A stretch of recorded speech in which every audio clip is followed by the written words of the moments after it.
Maybe. Hey there, comic friends. I'm Travis. It's Comic Roundtable. And of course, I have with me Rez. How's it going, Rez? Hey, I'm doing great. So, as per usual, we flip the imaginary coin. I decided we're going to talk. I'm going to talk DC first. It's going to be me talking for a while because Rez hates superhero books. So it's going to just be me talking for a bit. I'm the nihilist. I'm the nihilist. No, yes, that's what it is. I'm Rez. So first up, we're gonna talk Michael Cray. This is the spinoff from Wildstorm. This is issue number 2. Anybody who watched the show a month ago will remember that me and Russ weren't real crazy about the first issue, right? It was just very lackluster. Man. We talked about this off air a little bit. I know you didn't finish it. So now you didn't finish it because it was awful, right? Yeah, it wasn't, I couldn't follow. I just felt like it was just, I couldn't do it. I couldn't follow. Well, right. You've only got so much time in your life, and why waste it on things that just don't have no.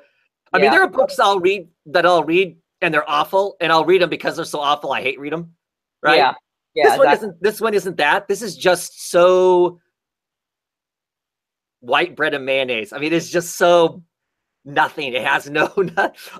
It's so frustrating. The character is really interesting in the actual Wildstorm comic. I mean, I'm intrigued by this illness he supposedly has. His role. He has some kind of a moral code, even though he's an assassin. So we get this issue number 2. He's picked his team. He beats them in virtual reality and says, yeah, these are your guys' all your problems, but I'll have you on my team. You guys get whatever you need. Stay here. I'll see you later. Because he has a team, but he's going to do his own solo thing. And of course, the gimmick of the comic is in this he is going. There is a character named Oliver Queen. He dresses like Green Arrow. And he has an island. Supposedly this guy actually survived a desert island. He has an island, and the island is basically like it's like a stadium size a place that he locks you inside of, and then he hunts people. That's his thing, to see if you survive or whatever. So he's going to go undercover as a distraught war veteran down in his luck to go into this place and take care of the Green Arrow. And he's got this weird thing. He goes and visits there's a doctor at this company that he's now working for. They imply that he is not dying, that he's got something in his brain that's kind of tucked away in his cells that's transforming his brain into something else. But they won't say what, even though the doctor has a working hypothesis, but she won't tell him what it is. And he has discovered that when he touches things, sometimes they disintegrate. The first issue, he disintegrated a mouse. So in this issue, he's concerned about that. Anyway, so he goes in, he gets stuck in this place, in this island. They know who he is.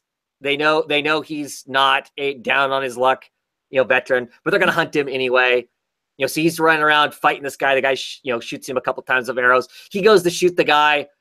He goes to shoot Oliver Queen, and his gun disintegrates in his hand because he doesn't control the disintegration. The funny thing is I think it disintegrates the gun, but it doesn't disintegrate the gloves he's wearing. It's that kind of a thing where I kind of like, I know it's nitpicking semantics, but yeah, it's the kind of thing that bugs me. Yeah, sure enough, right there. There's the panel. It shows the gun disintegrating, but hey, his fingerless gloves are just fine. So maybe it's just his fingertips. I don't know. So he battles this guy.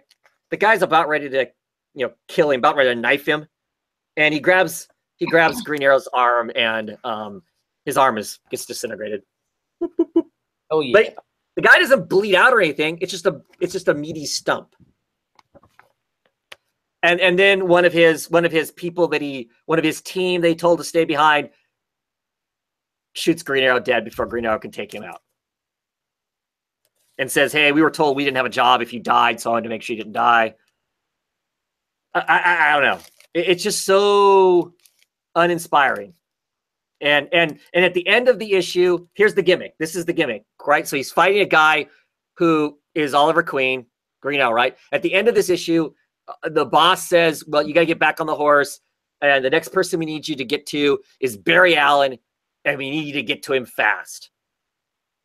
Rez, I know you're not a superhero fan. Barry Allen, that's the Flash.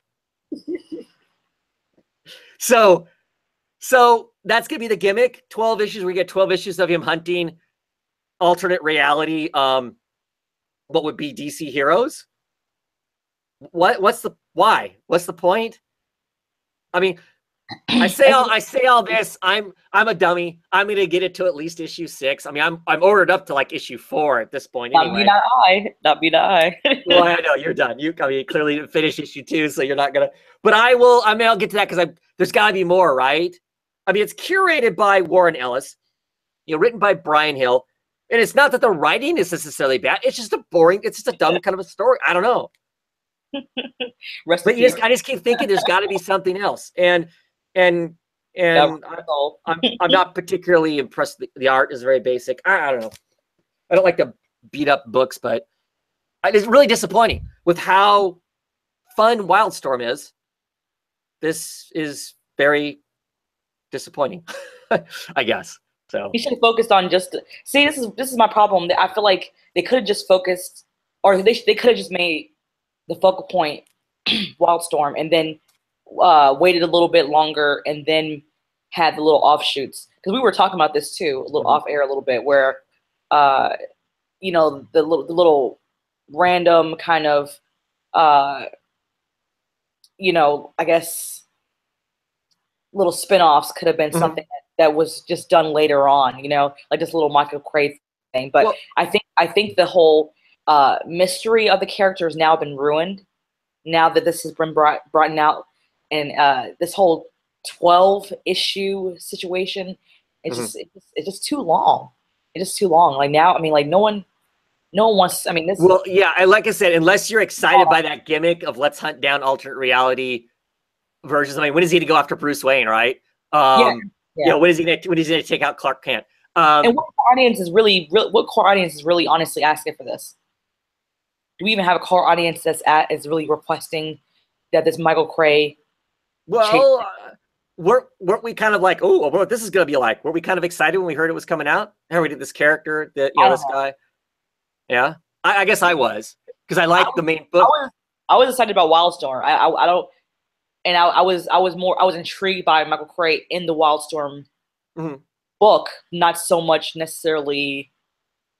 Well, I guess I just assumed we got this tidbit of him in the main book, and now we're gonna get to have his own book where we're really going to get to explore all that cool stuff. Yeah, I guess too. Yeah, but I kind of feel like now that we saw that first book, I guess the first book was so lackluster. I guess I wasn't excited anymore after that. Right. Oh, I wasn't either. But I pre-order, so I'm gonna have a few. I was ready for them to drop it after that. Yeah. Well, yeah. I don't. Trust me. I don't think I'll make it through 12 issues. I'm not that kind of a collector anymore. I don't have to have the whole set. So yeah, I'm curious now to see if we see much of him in the regular book anymore. I would bet that character's been spun out, right? Because he's been decommissioned by IO. So now he's off doing this. Who's writing this again? Is this a person of color writing for him, or? Yes, Brian Hill, I believe. Brian Hill is a person of color. I believe so. And in the first issue, they kind of they touched a little bit on some of that kind of social stuff. Very, not being like glossed over, but it was, I don't know, not sure the word I want to use. The mandatory amount that's needed to be got touched on. It wasn't like they really went into it. They need depth or anything clearly. Yeah. Because there is no depth. Because there is no depth to this book. That's the problem, right? Yeah, that's the problem. Because do you feel like sometimes that the fact that's maybe people don't talk about that enough, where when we have a person of color writing for a person of color that is, the Hitler character, maybe it's not, if the character doesn't have enough, strengths to really really, really, I guess, have that much connection with their audience. Maybe that could, Yeah, I mean, could be an I issue. I, I assume that people of color can write books about people of color, and they have every right for them to be just as lackluster as all of the, Yeah, you know, I mean, I feel that way too, but I feel like, other. Yeah, go ahead. well, I said, do you feel kind of like, well, I mean, I kind of feel like maybe do you feel like maybe there's some pressure there that maybe they didn't want to talk, they didn't want to Oh, maybe make it to but where it wasn't, what they did, they didn't want to go down the avenue of really um touting, hey, this is a person of color writing for a character that happens to be of color. yeah, but I guess I guess if I clearly I'm not in their shoes, but maybe you would get tired of right now. There's if that okay, we're gonna let you write a book, but you have to mandatorily write about these social issues because maybe not every writer of color wants to. I mean, that shouldn't be an obligation. Okay, I Yeah, have to yeah. do this. A person of color should just be able to write a sci-fi book, right? I mean, because Wildstorm's a sci-fi book. Mm-hmm. And so I Yeah. thought this would be a sci-fi book spin-off. Mm-hmm. It it it is, but it's really weak sauce, as far as that goes. So I guess for me, it's great that a person of color is writing a person of color. Yeah. Um, Yeah. but that has no impact for me on this story. I don't feel well. It's just so lackluster. I don't, I mean, I would assume that they could bring something else to the character that I couldn't because I don't have I don't have a African American's background to Yeah. bring whatever personal you could bring to it. Mm-hmm. Um, but there's not anything here though that maybe read this and go, oh, I feel more, as far as that kind of thing Well, goes. that's awesome. I didn't read this and feel, wow, I feel way more enriched understanding this man. I didn't feel that way either. I didn't feel like I didn't Right. feel like I didn't feel there was any enrichment. Right. Because the Or problem is it's a bland book. So it yeah, doesn't, exactly. we don't get to explore any of that other nuance that could come with the book because the book is so darn bland.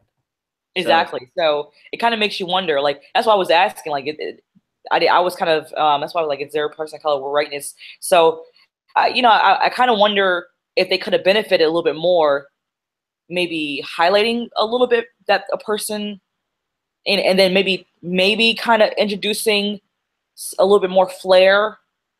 yeah. I mean, I guess other than I don't think it should be, other than I don't think it should be a mandatory thing that a person of color has to write Yeah. that stuff in if that's not the character. But clearly that was, because in the first issue he kind of addresses that his dad is socially conscious. He's out marching, he's doing stuff. Clearly this guy isn't doing that. I mean, he's basically been either military or secret, Mm-hmm. secret assassin Mm-hmm. his adult life. So there's only, we did get that little bit of him sitting there eating Cheerios and his dad giving him the speech. This is how you have to be as a, as a black man growing up. This is how you have to be. There is that part, that first issue. And that's the only part about the first issue that I liked. I was like, oh, okay, we're getting some. It set the tone. It set the tone for that, which I just kind of felt like maybe Right. we got a little bit more of that, and I felt like we didn't get enough of that. So maybe I thought maybe if we had a little bit more of that laced throughout the series. I'm looking up to make sure that I am not totally wrong on the writer. I'm sure. I'm pretty sure though.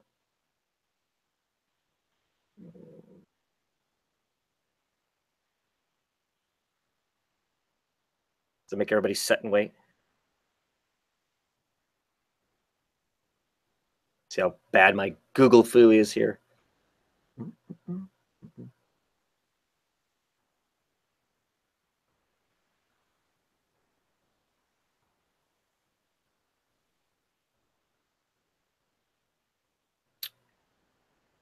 Oh. Yes. Okay. Yeah. So, yeah, I don't know. I mean, at any rate, not excited by the comic. Unfortunately, it's nothing like the main book is and whatnot. So, Jacchio is suggesting that maybe the people who buy Injustice might like this because it's an alternate. I don't think it gives you enough. It doesn't give us enough of the alternate version of these heroes. I don't, at least not for me. It doesn't. It doesn't give enough of them. I mean, because basically we got in less than 10 pages, we got the Oliver Queen character and got rid of the Oliver Queen character, thing. So it was quick. So at any rate, we beat that horse bad enough. Let's beat another horse just very quickly. Wonder Woman. Of course, I have dropped. This is issue number 34.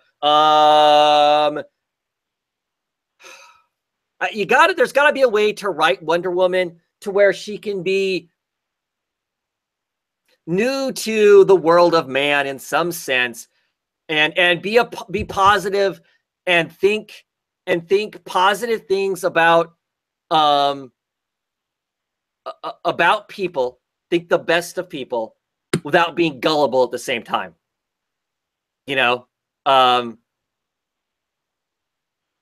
Yeah, she meets her brother in this one. Her brother ends up being a turncoat. He ends up being somebody who resents Wonder Woman. Yeah, I don't know. Like I said, I dropped it. I'm happy I dropped it. There you go. That's good enough to talk about that one. I've been waiting for that one. Maybe it up. Ragman, I liked the second issue better. The whole kind of mummy look is growing on me, partially because I love the art. Miranda's art is just really, really cool. I really like it. I love the colors that De La Cruz puts on the book. So visually, it's a cool book. Liking the story more and more as he's starting to figure out, that he's got his old buddies are inside his head. They're inside the suit. They talk to him. They help him. The creatures from hell that are trying to collect the suit. Yeah, okay, whatever. That's, in some degree is a standard kind of affair. But I like that. There's, plenty of like PTSD story in it. But like I said, I really like the art. I don't want to glare on that and whatnot. Just really like the art. I love the colors, the blues and the worms and all of those aspects are just really, really, really cool. I really like this big old fight and whatnot. So I like those. Like I said, I'm coming to terms with the whole, the costume gets used, like octopus tentacles, wrapping around people and whatnot. I like the old green costume. There was one thing I would be curious. I'm kind of curious about. So I'm trying to remember the first issue. I don't remember it for sure. Traditionally, Ragman is a Jewish character. And I don't know if he still is 100% in this. They show lots of pictures of cemeteries and cemeteries like this. I'm always assuming this is Arlington, even though we're not in Virginia, we're in Gotham. And I don't know if these pictures are from there or these pictures are just to symbolize all the dead veterans and stuff. But there's plenty of those pictures in here. And I just kind of wonder, I saw someone else talking about it, and I kind of thought it was a good point. You would think, if that was the case, that some of these tombstones, maybe one or two of them would have the Star of David on them, because I mean, there are in Arlington, they're clearly Jewish soldiers who have been buried there, and they don't have crosses. They have, there's this top to the Star of David. So I'm just kind of curious about that. If anybody else out there that watches the video has an opinion one way or the other, I'm crazy, or yeah, you're right, or whatever. It's interesting. Anyway, the book is growing on me. 2 of 6. I enjoyed this one more. I'm more on board now. I'll probably just kind of forget the old Ragman and roll with this Ragman, and I probably will enjoy the book, at this point. So, let's see. Detective Comics, it continues to be fun. This is 968, the last of the Lonely Place of Living, and it is Tim Drake, Batman from alternate reality versus Batman versus Nightwing versus Damian, Robin, and of course Red Robin. This alternate reality Batman Tim Drake just thinks that he thinks he's living in hell basically, and it's all Batwoman's fault. She does something in the near future that sets a chain of events in place that ends up making Tim Drake end up having to take on the mantle of Batman, and basically his life is hell after that, because clearly the life that Batman lives is crap, unless of course you read the Batman comic, and in that he's getting married to Catwoman, so clearly his life can't be total crap, at least not in my opinion. But anyway, despite the fact I loathe Tim Drake, I actually like the story. It was actually kind of fun. I'm curious to see what happens next. We don't really get told what supposedly Batwoman does, so I don't know if that's going to be a story that continues to move forward from here. And this ends at in a place where it doesn't really hint at what is next for it. And I haven't been paying attention to the solicitation, so I have no idea. But continues to be a fun comic for that superhero type comic like that.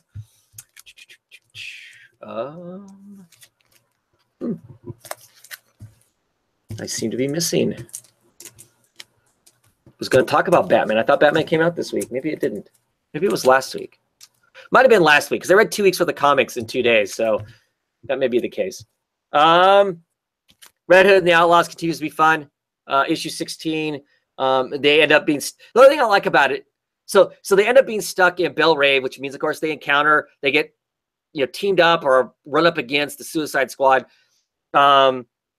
which is fun but also tiring. It seems like the Suicide Squad is one of those things they throw in every book. I don't know if it's an attempt to boost sales because maybe Suicide Squad's selling better. I don't know, or vice versa. I'm not sure. But it is fun. There is some fun stuff in here. Harley Quinn in here is pretty funny. This issue as a whole is pretty jovial. It's kind of or the kind of sarcastic joke with each other, kind of a thing. Artemis and Harley Quinn have some great stuff in there. Harley Quinn is trying to do a psychological profile on Artemis, which is pretty funny in it, and they basically whip out each other's weapons. So Harley Quinn whips out her giant hammer, which is ridiculously big, but of course Artemis has that huge axe, and they have weapon appreciation day of sorts and whatnot. But it's fun, amusing, kind of light and fluffy and whatnot. And the real book of DC this week for me, and probably top book of the whole week, is Mr. Miracle issue number 4. This is the variant cover by Gerards. But I love this book. It's so intense, and it's so just kind of out there. It's clearly not a superhero book. So in this issue, Orion has showed, they're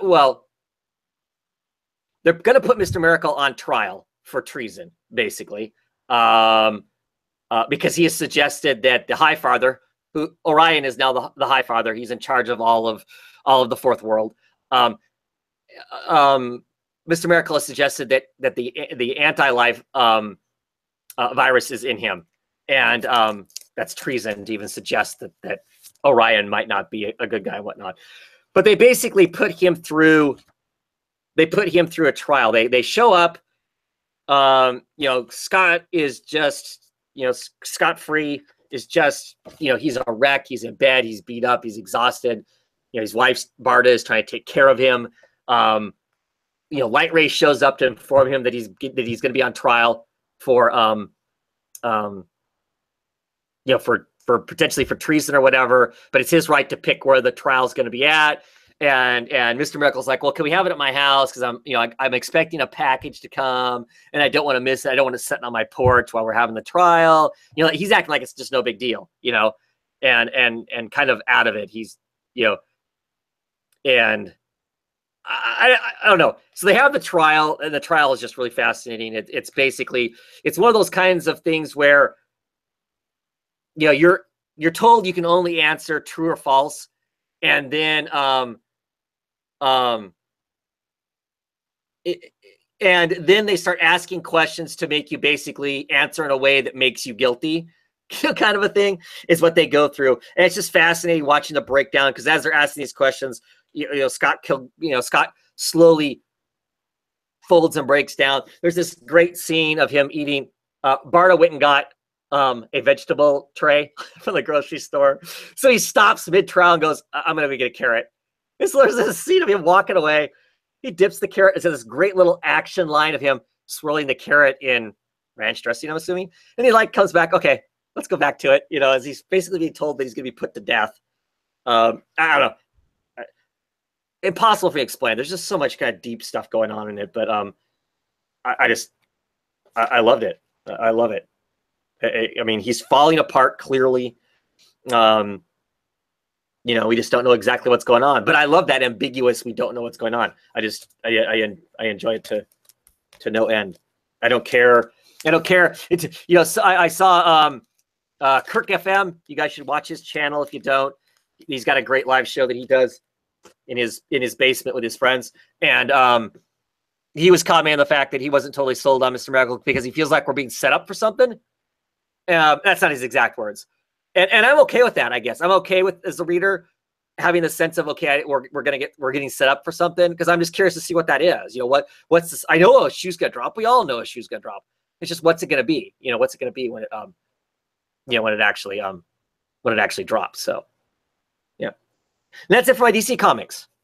In DC news, Sergeant America, who's clearly working hard, says news-wise he heard that Justice League went over budget, CGIing Aquaman's beard away and changing his hair to short and blonde. Of course, we all know that's not really true, but Mike's got to get off the night shift. Got to get off the graveyard shift so he can come back and talk some comics. For sure. Okay, so I'm going to say I don't know any DC news, which is an utter and complete lie, because you know, anybody who is watching this and pays attention to any other slice of social media whatsoever, I don't really do Facebook, but I'm assuming it's all over Facebook too. There's tons of sexual abusers that are being outed across all levels of media, all levels of politics. For some reason in politics, it doesn't seem to matter, you know, whether you know, whatever you do. But in entertainment and whatnot, once again, Eddie Bergeza, who is the head editor of the Superman line of comics, he's been pointed out once again as being an abuser. Anybody who pays attention to any of the kind of inside news, or I don't want to say inside gossip, because it was more than gossip, knows this guy is this way or has been this way or whatever. But a national news media started talking about him instead of it just being, you know, the comic news outlets. A national, somebody who doesn't normally talk comics as a whole, was talking about it and what's happened and all of that. And I see that on like Newsweek, he's on the cover of that with all the other horrible abusers, you know, the Weinstein and you know, all the other though I can't remember their names off the top of my head. But at any rate, all those you know, sexual harassers and sexual abusers that are on the front page. Today, and we heard nothing. That was all yesterday. That happened yesterday. Early this morning, we get the image of him on this front cover with all these other abusers. And as of, I don't know, probably 2 or 3 hours ago, DC Comics released a statement saying that he was being removed from all the books that he was in charge of. He is currently suspended, and then, you know, they don't really tell us what's going forward, but they are investigating and deciding what they're going to do moving forward. And I don't know if we'll ever get to hear the full thing around that, because lots of times when it comes to HR stuff, if any of you are in a big corporation, most HR stuff is kind of done, you know, behind closed doors, and it's not, it never totally ever becomes, unless the person who is receiving whatever the discipline is, unless they choose to talk about it in some sense, you don't ever really get to know what happened. There's legal ease around there, I guess, which is sometimes unfortunate, because then you don't know if anything really happened, or if HR swept it under the rug, which it kind of feels like, because he's gotten in trouble for this before. It feels like that's kind of what they did. They swept it under the rug. He got a downgrade briefly, and then he got a big promotion. And the people that reported him, none of them work in comics anymore. So I don't know. I don't know if there's any other news other than, of course, next week, Justice League, the movie is out. I mean, I've seen some people say, hey, it's a fun movie. You know, it's got, you know, some goofy issues with it, as all DC movies do, it seems, other than Wonder Woman. And even that, I think, has some goofy issues with it. But I'm going to go see it. I don't know that I'm going to get to see it opening night. Typically, it's the kind of thing I would go see opening night. My kids have a concert, and I think opening night for me here is actually Thursday night. And so I don't think I'm going to get to see it opening night. But I will be there bright and early Friday or whatever to check it out. Do you have anything, Rez, as far as newsy type thing? Nothing DC news. Okay. So I think you covered all the most current. Yeah, I mean, I don't have a whole lot to say about the Eddie Borghese thing, other than, you know, clearly if he's using his power to assault and take advantage of and all that kind of stuff, he shouldn't be employed. There's tons of other people that could do his damn job. So, and I hear from some people he doesn't do a very good job of it. He's noted for literally dropping people's names off of books so they never get credit for books and stuff. So clearly, if you can't do that as an editor, you've got lots of problems, in my opinion. So anyway, Marvel. We'll quickly talk Marvel. I actually have a Marvel book this week. Ms. Marvel, issue number 24. Another fun issue. She's hanging out with the Red Dagger. They're on a runaway train car cruising through all of Jersey. I guess New Jersey has an extensive railway system, and this train is basically out of control. They can't just put the brakes on because it's a really long train. It'll crash. The back of the train will crash into the front of the train. Some of those lines. So it's her hanging out with Red Dagger, who is from Karachi. And they are, you know, kind of talking things out and trying to figure out how to stop the car.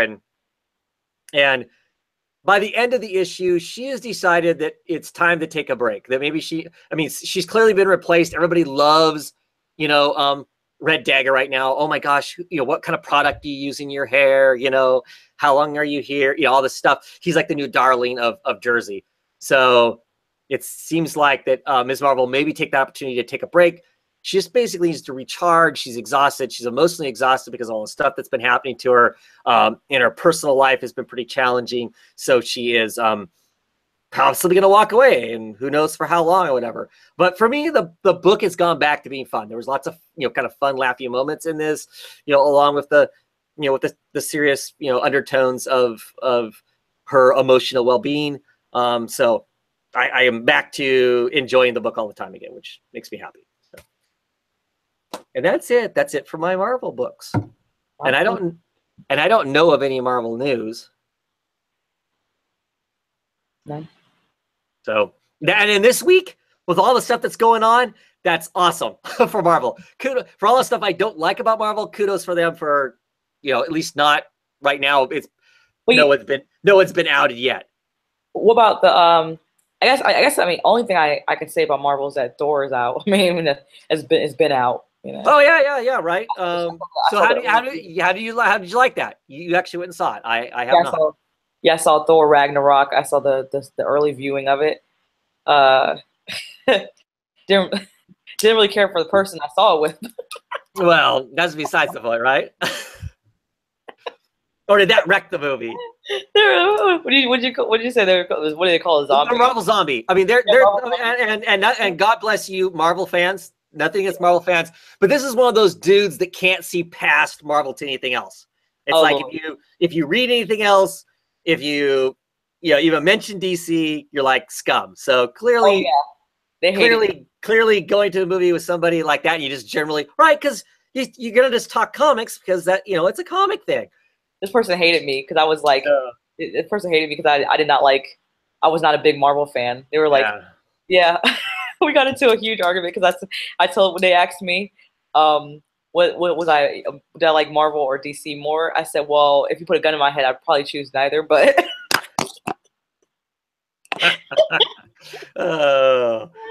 so yeah, they don't talk to me anymore. All right, but was the movie fun? The movie, yeah, back to the movie. The movie was nice. I felt like it was a I feel like the tonally, it didn't know what it wanted to be. Quite honestly, like there was parts of it I liked, but it felt like it was a comedy. Right.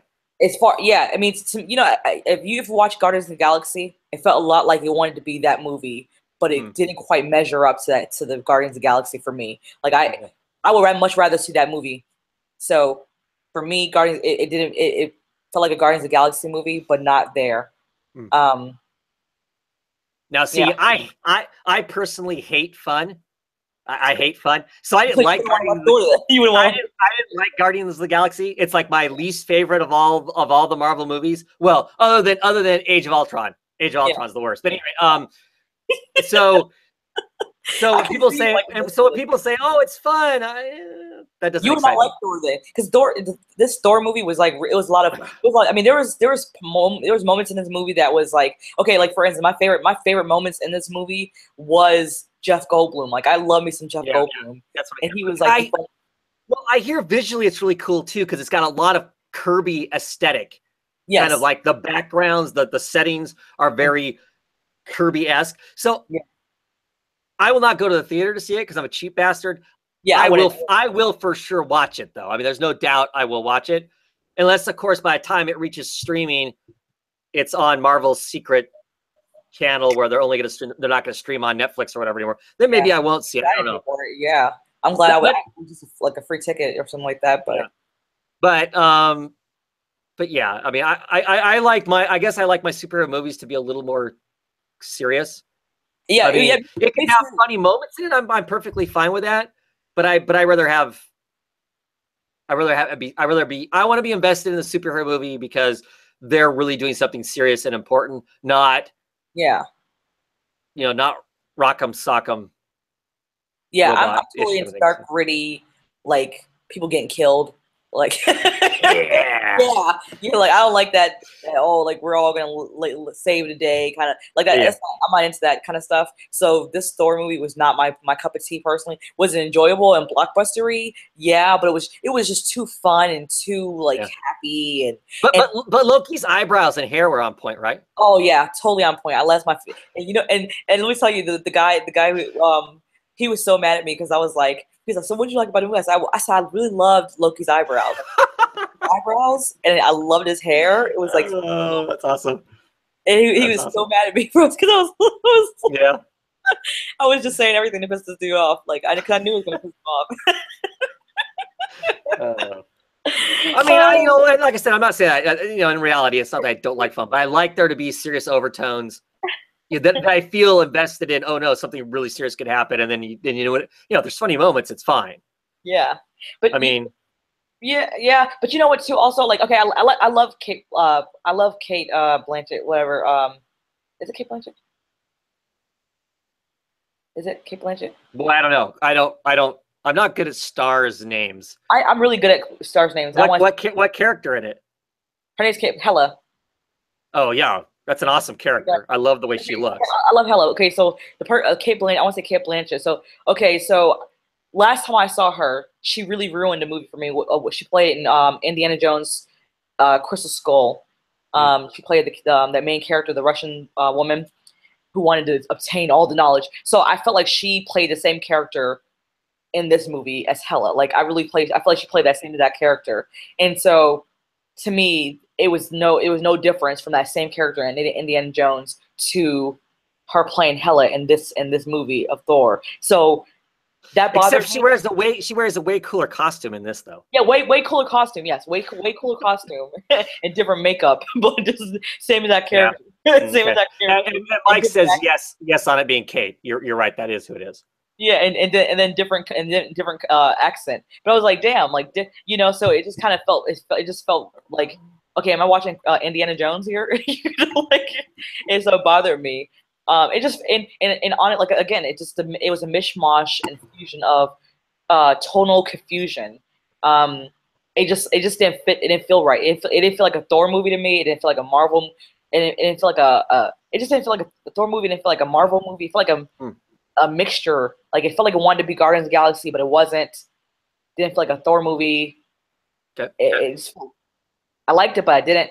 And everybody in the theater was no one was clapping.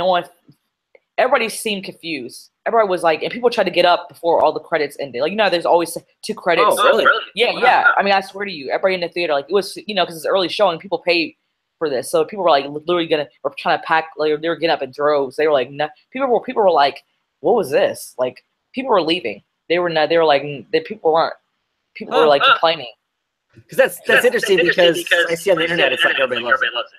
Yeah, you think, but people not in that theater were like, there were people like, I mean, I was listening to people as we were exiting, and people were like, well, I didn't really like it, and I didn't feel like it was just, it was okay. I wasn't okay with. I mean, I just felt like it was just it was meh.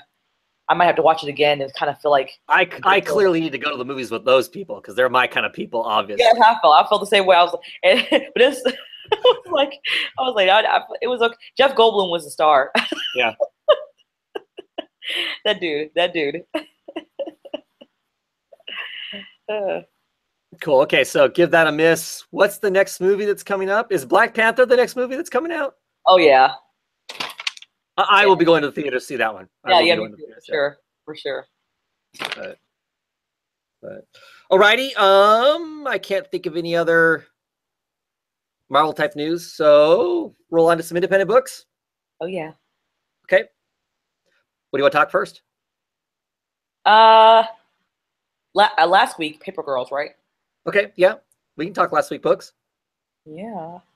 I don't actually physically have it here with me, but yes, Paper Girls issue number. I don't remember what number it is. 17. 17. That's right.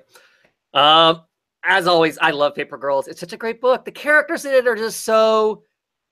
Immediately, I get them, where they're coming from, how they respond and react and stuff. What's that? Like so wicked, Right. It was the way you said so. Yeah.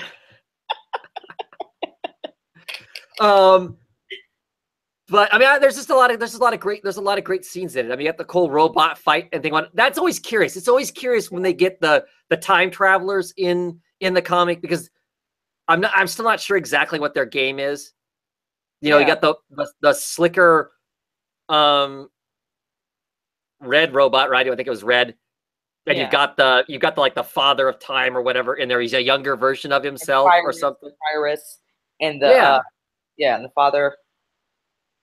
And I'm just never sure exactly what's going on there. I mean, what really is their game other than preventing people from traveling through these pockets of time? Right. And then you've got the kids. They're called the kids.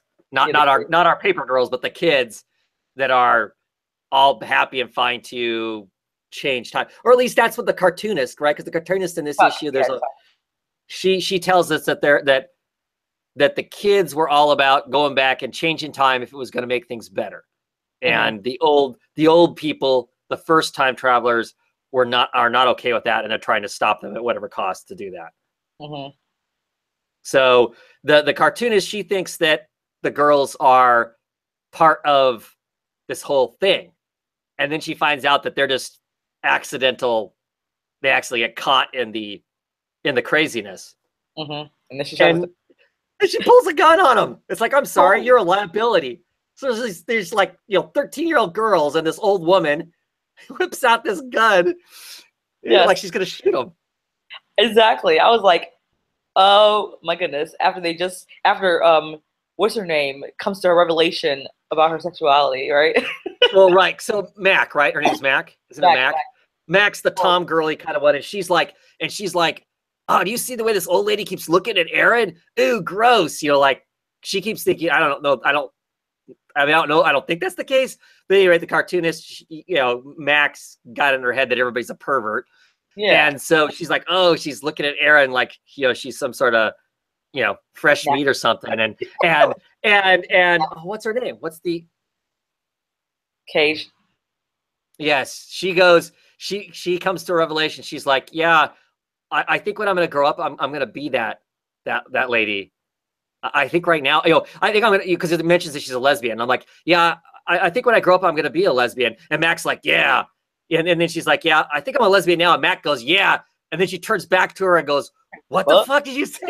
the fuck? She's like, Yes, it's like, yeah, is it something sinks in what she said? Oh man. I love that. I love that revelation. That's what really, I mean, it's all this kind of, because she's been slowly piecing it together because she saw the future and she saw herself making out with Mac. And so she's kind of like working through it all. Yeah. Yeah. I love it. I love it. I love it.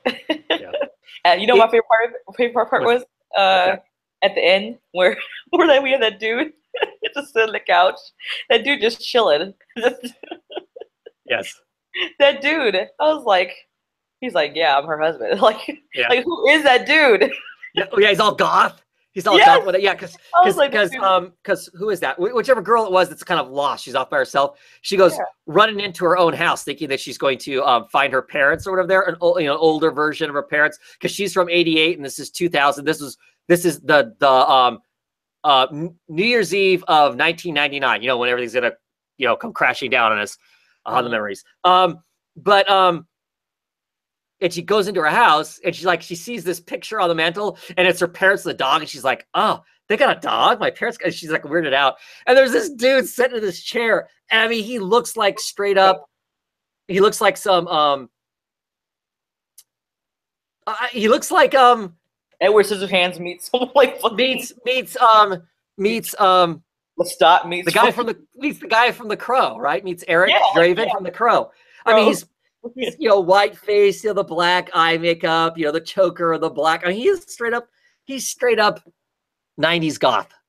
And he's got a drink with him, and he's like, and the girl's like, who the hell are you? And he's like, that's what I was gonna ask you. Well, and she's like, do you know so and so? And like, yeah, that's my wife. What's up? That's Sue. Yeah. I thought this dude is sexy. So she marries a goth in the future, or this future, or I don't know. So yeah. That girl has some taste, don't she? Sure, I guess. I moved on from that, but what did you get into? So I love the book. It reads so damn fast, though. That's my only complaint. It's like, you know what? It honestly, it read it a little bit. It read slower than damn Injection, because that Injection read fast. Ooh, yeah, we'll talk about Injection. It definitely. You want to move on to talk about Injection? Are we done talking Paper Girls? Yeah. So Injection. See, Mm-hmm. Injection. Yeah. Mm-hmm. Look, oh shit. Wearing my Injection shirt. Yeah. like I planned it or something. I know it. What? So Injection, yes, this reads super fast because 90% of it is a chase scene as these hands from the what do we want to call them? Decimations. Well, the fairies or the fae folk, the Seelies are coming up out of the magic circle, and they're zipping across town, and everything these hands hit these, and I think it's cool how they did them. They're just basically these one-dimensional flat white things that look like hands and arms streaking through everything, and every person they hit, they just shred them. I mean, not disintegrate them. It just rips them to pieces, cuts their heads off, blows their intestines out. I mean, people are sleeping in bed and it blows up through their guts. It's just, so yeah, here's this magic circle. Ooh, glare. Magic circle, this super energy rolling off of it, this kind of tree-like thing, and then it branches off into these hands. And our two main characters for this part of the story are in a car, and they're being saved by the cold iron, because fairies, they have a weakness to iron traditionally. So they're safe inside this car along with whatever little magic shield they got going. But I mean, it absolutely blood and guts shreds people to nothing. I mean, they're skin and bones. I mean, it actually shreds them, takes all the flesh off of them. People, man. But I mean, like I said, it is fast pages of it. I went back and read it a couple times just because I like looking at all the people getting tore up. But it's like one of my favorite books. This one is Shipwreck. Yeah, you see people getting shreds. So they go back to like break the circle, and as they get close, of course, it gets intensified. The hands are chasing them, and they end up breaking the circle down and whatnot. So it's all kinds of crazy. They break the circle, and they call back. They call back to Sandwich Lady, which I can't remember her name right now either. The lady for the first one, they had the sandwich at the beginning. Bria. Bria, something like that, right? Yeah, you're good at names. I keep you around for that. Yeah, I know.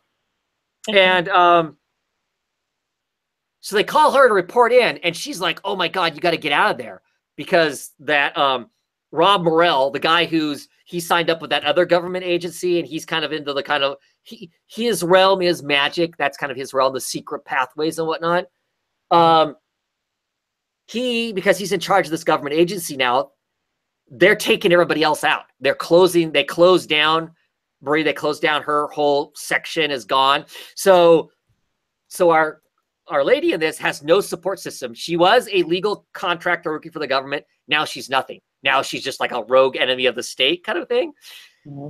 So she's rushing to get out of there. And this assistant that she has, she's like, "Look, you just, how's Ireland? You want to come to Ireland with me?" That kind of thing. You just rolled with me. I think it's cool that she's picked up a companion, because most of these people kind of operate by themselves and really don't want anything to do with anybody else, because they are so in the know of the whole injection thing that's going on that they don't really have time for the common people.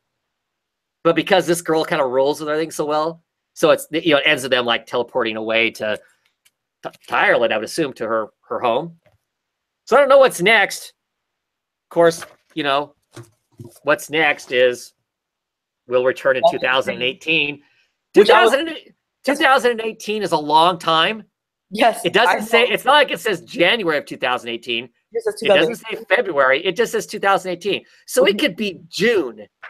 It could be December of 2018. Yeah. And I am genuinely nervous that that's the case. It's Warren Ellis. Yep. It's Declan Shalvey and Joey Blair. Declan Shalvey and Joey Blair do lots of stuff. Lots of freelance work. Yeah. Declan's writing more stuff for Marvel besides just doing art. Mm-hmm. Jody colors like 1,000 books a month. Mm-hmm. I'm just worried they won't get back to it. I hope they do. You know what? I'll be more worried about Warren for sure, because you know how much books I've had sit on my shelf that have just never because of Warren. Well, Desolation Jones, Trees hasn't hit. Fell. I'm still torn up about Fell. I will never forgive him about Fell. Like, never. Well, so the whole Fell thing, my understanding is how Fell worked out is they got behind.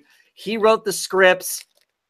His computer got annihilated. He lost everything, all of his writing on the computer. So he had to rewrite the script, which I can imagine that'd be a pain in the ass to try and rewrite a story you've already got written. And then he gave it to Temple Smith, and Temple Smith is kind of a flake too. I love Temple Smith, don't get me wrong. Great guy, love his art, but sometimes his commitment for long term on stuff is shaky. And when that was happening, he was going through a lot of stuff in his life. He was having relatives dying. I think he was getting divorced. He was moving like 6-7 different places. So a lot of stuff going on in their personal life to clearly blow that book out of the water. Fell is a fabulous book. It came out. Talk about it. And part of the sales model for it was $1. Every issue was $1. Mm-hmm. Couldn't beat that price. Yeah. So, but love Fell. One of my favorite books. Still there.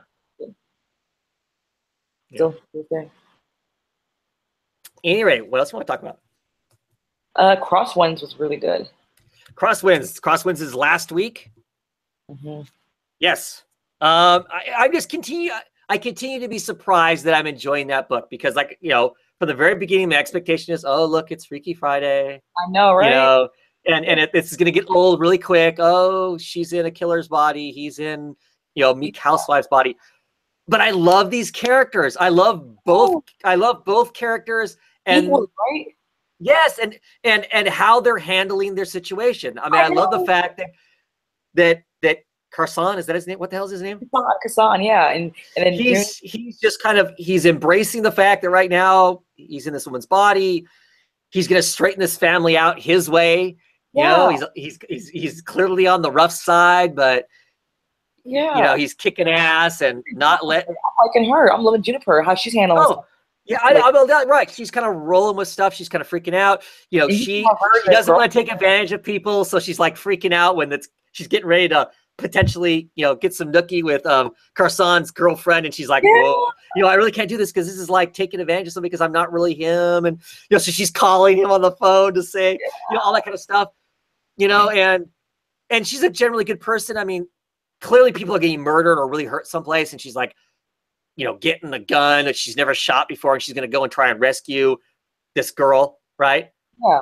I love that whole scene where they're in the car and they're driving along, and the girlfriend's like, look, I don't know if you're up or down, man or woman, whatever you are right now, you're really turning me on. And she's got this absolutely goofy grin on her face. And she's like, what's up? And she's like, I just love the way that sounds. I mean, so she's totally, because she's gotten to, it's cool to see the character escape this horrible shell that she's in, because she's this kind of meek, over-medicated young woman who is clearly married to an abusive older man. And she's able to get out of her shell, and she's just kind of loving it. I mean, despite the murder and mayhem, that's bad.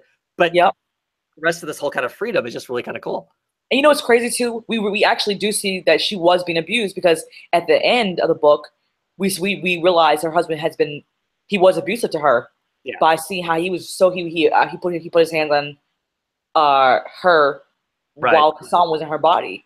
So this is crazy, because I was like, damn, this is Well, we knew he was kind of abusive. He was at least verbally abusive.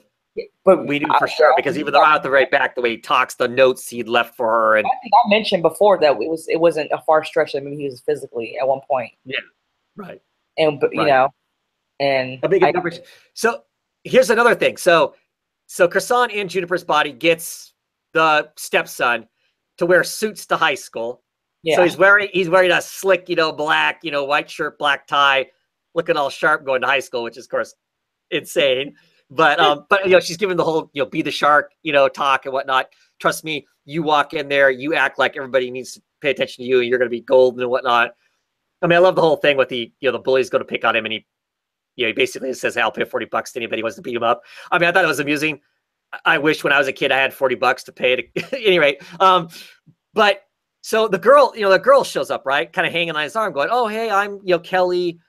There's a dance. You want to go to the dance with me? And he goes, well, I'd like to go, but I think I'm inviting somebody else.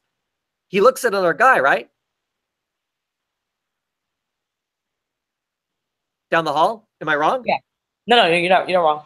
Okay, so I didn't realize. I mean, that's kind of an interesting way to to show that. And of course, he gets home. So clearly I'm assuming he's got a thing for guys. So he's gay. Awesome. Yeah. And he gets home, and of course, his dad is calling him a faggot for wearing a suit. Are you the one that's teaching him to wear this faggot clothes? I'm like, oh my God. Yeah. So, ugh. I was like, yeah. It's going to be really interesting to see what happens, because, of course, she kicks the husband out because he's bad news. Awesome. Mm-hmm. But these killers are coming for them. They're driving or flying to Chicago, to murder Juniper's body's ass, because she knows this stuff, because Carsan had called up and said, I know all this stuff about you. So, and of course, there's this guy. We find out how they got body swapped now. Totally random, basically. Apparently, I mean, it's the man on a revenge, right? Because they would, because they wouldn't give up their seat on a plane, so he could go and visit his dying wife. Yeah. So he body swaps them. It was petty, just petty. Extremely sad. So just makes, yeah. Yes, I don't know what's next, but it's a fun. I'm enjoying that book way more than I thought I was gonna. Me too. I really like the book. I feel like the man. I feel like this man. I feel like he's gonna die. The man, the one who did the guy who has the powers to swap people's souls. The fissure. I mean, and you know what? I'm gonna tell you this. What's crazy is, this fissure guy. One of my favorite shows called Lex. That's that fissure is it's a whole like a rank kind of thing. It's like a character, in the Lex world. So I was like, oh yeah, Lex. I was like, did they get that out of there? But I'm like, I'm like, that dude's gonna die whether he knows it or not. So he thinks, I don't know if he knows, but he's gonna totally not make it by the end of this comic. So this whole revenge thing is gonna come back on him. Yeah, well, we'll see. Is he's immortal? I mean, so is he truly immortal, like unkillable, or he just lives for however long he feels like living? So I don't know. I mean, I see where the story goes short term, but where does this? I mean, how long? I mean, there must not be a really long game for this book. I feel like there has to be some kind of what is it, like some kind of way to some kind of like, what is it? What's the word I'm looking for? Where it could be broken, you know, the immortality can be broken, you know, where, I mean, because he's obviously he's doing something where he is seeking revenge, you know, that has to be. Well, and I guess there could be a long-term story that would kind of void the kind of power, if that makes sense, you know, it can avoid it. Yeah, and I guess there could be a longer-term story in the sense that the short-term story is dealing with the whole killer thing and whatnot. You know, once they get that whole craziness taken care of, you know, then there's the adventure of trying to get back in each other's bodies. If that's what they want to do, because both of them seem to be enjoying themselves in some sense, being in these other bodies and whatnot. So you think they'll kill one of them? You think they'll kill Juniper or kill Hassan? You think one of the characters will die? Oh, I don't know. The family members will die, like the son or the husband or the girlfriend, or I guess I hadn't contemplated that. I don't know. I don't know. Yeah. I guess we'll have to wait and see. I know. Yeah. Alrighty. Let's see. I want to talk Redlands. I knew it. Yeah. I knew it. Issue 4 of Redlands. I'm enjoying this book more and more all the time. So, you know, in this issue, we get introduced to another new character. One of the witches has a child who's clearly into vampires and other horrible things. Well, I say this because we find out that, well, it's quotes. That's my air quotes, right? We find out that it's like some oops or some like offshoot waste from some spell they did that's a live entity, and so she treats it like a child. Alice, one of the witches, is not real keen on the thing, or when she's grumpy anyway, she's kind of, you know, it's not really a kid, blah blah blah, you know, gives a really hard time about it throughout the whole thing. So that's all interesting, you know, that whole dynamic. Okay, now you know, one of them has a kid. That's kind of, you know, odd. And you know, with the whole thing where what's her name? Bridget. Is it Bridget? Yep. Fell into the water, you know, smashed her head. We're not sure if she was dead last issue or not. Well, she's not dead, but she's got this big old wicked, you know, gouge across her head. And the were-alligator guy is freaking out because the witches are all really nasty to him. You were supposed to, I mean, they're all like scolding the crap out of him and stuff, and threatening him and stuff. So I don't know. But Bridget, they sew up, the mortician sews up Bridget's head, and clearly the mortician is used to doing illegal stuff for them, because he's like, do I need to hide any bodies? You know, because I really like using my chemicals to dissolve bodies. So clearly he's not totally on the up and up. He's on the inside. He's on the no.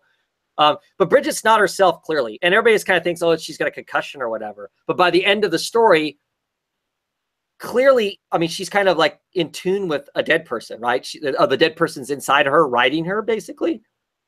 Yeah. You think? You said Bridget's inside of a dead person. No.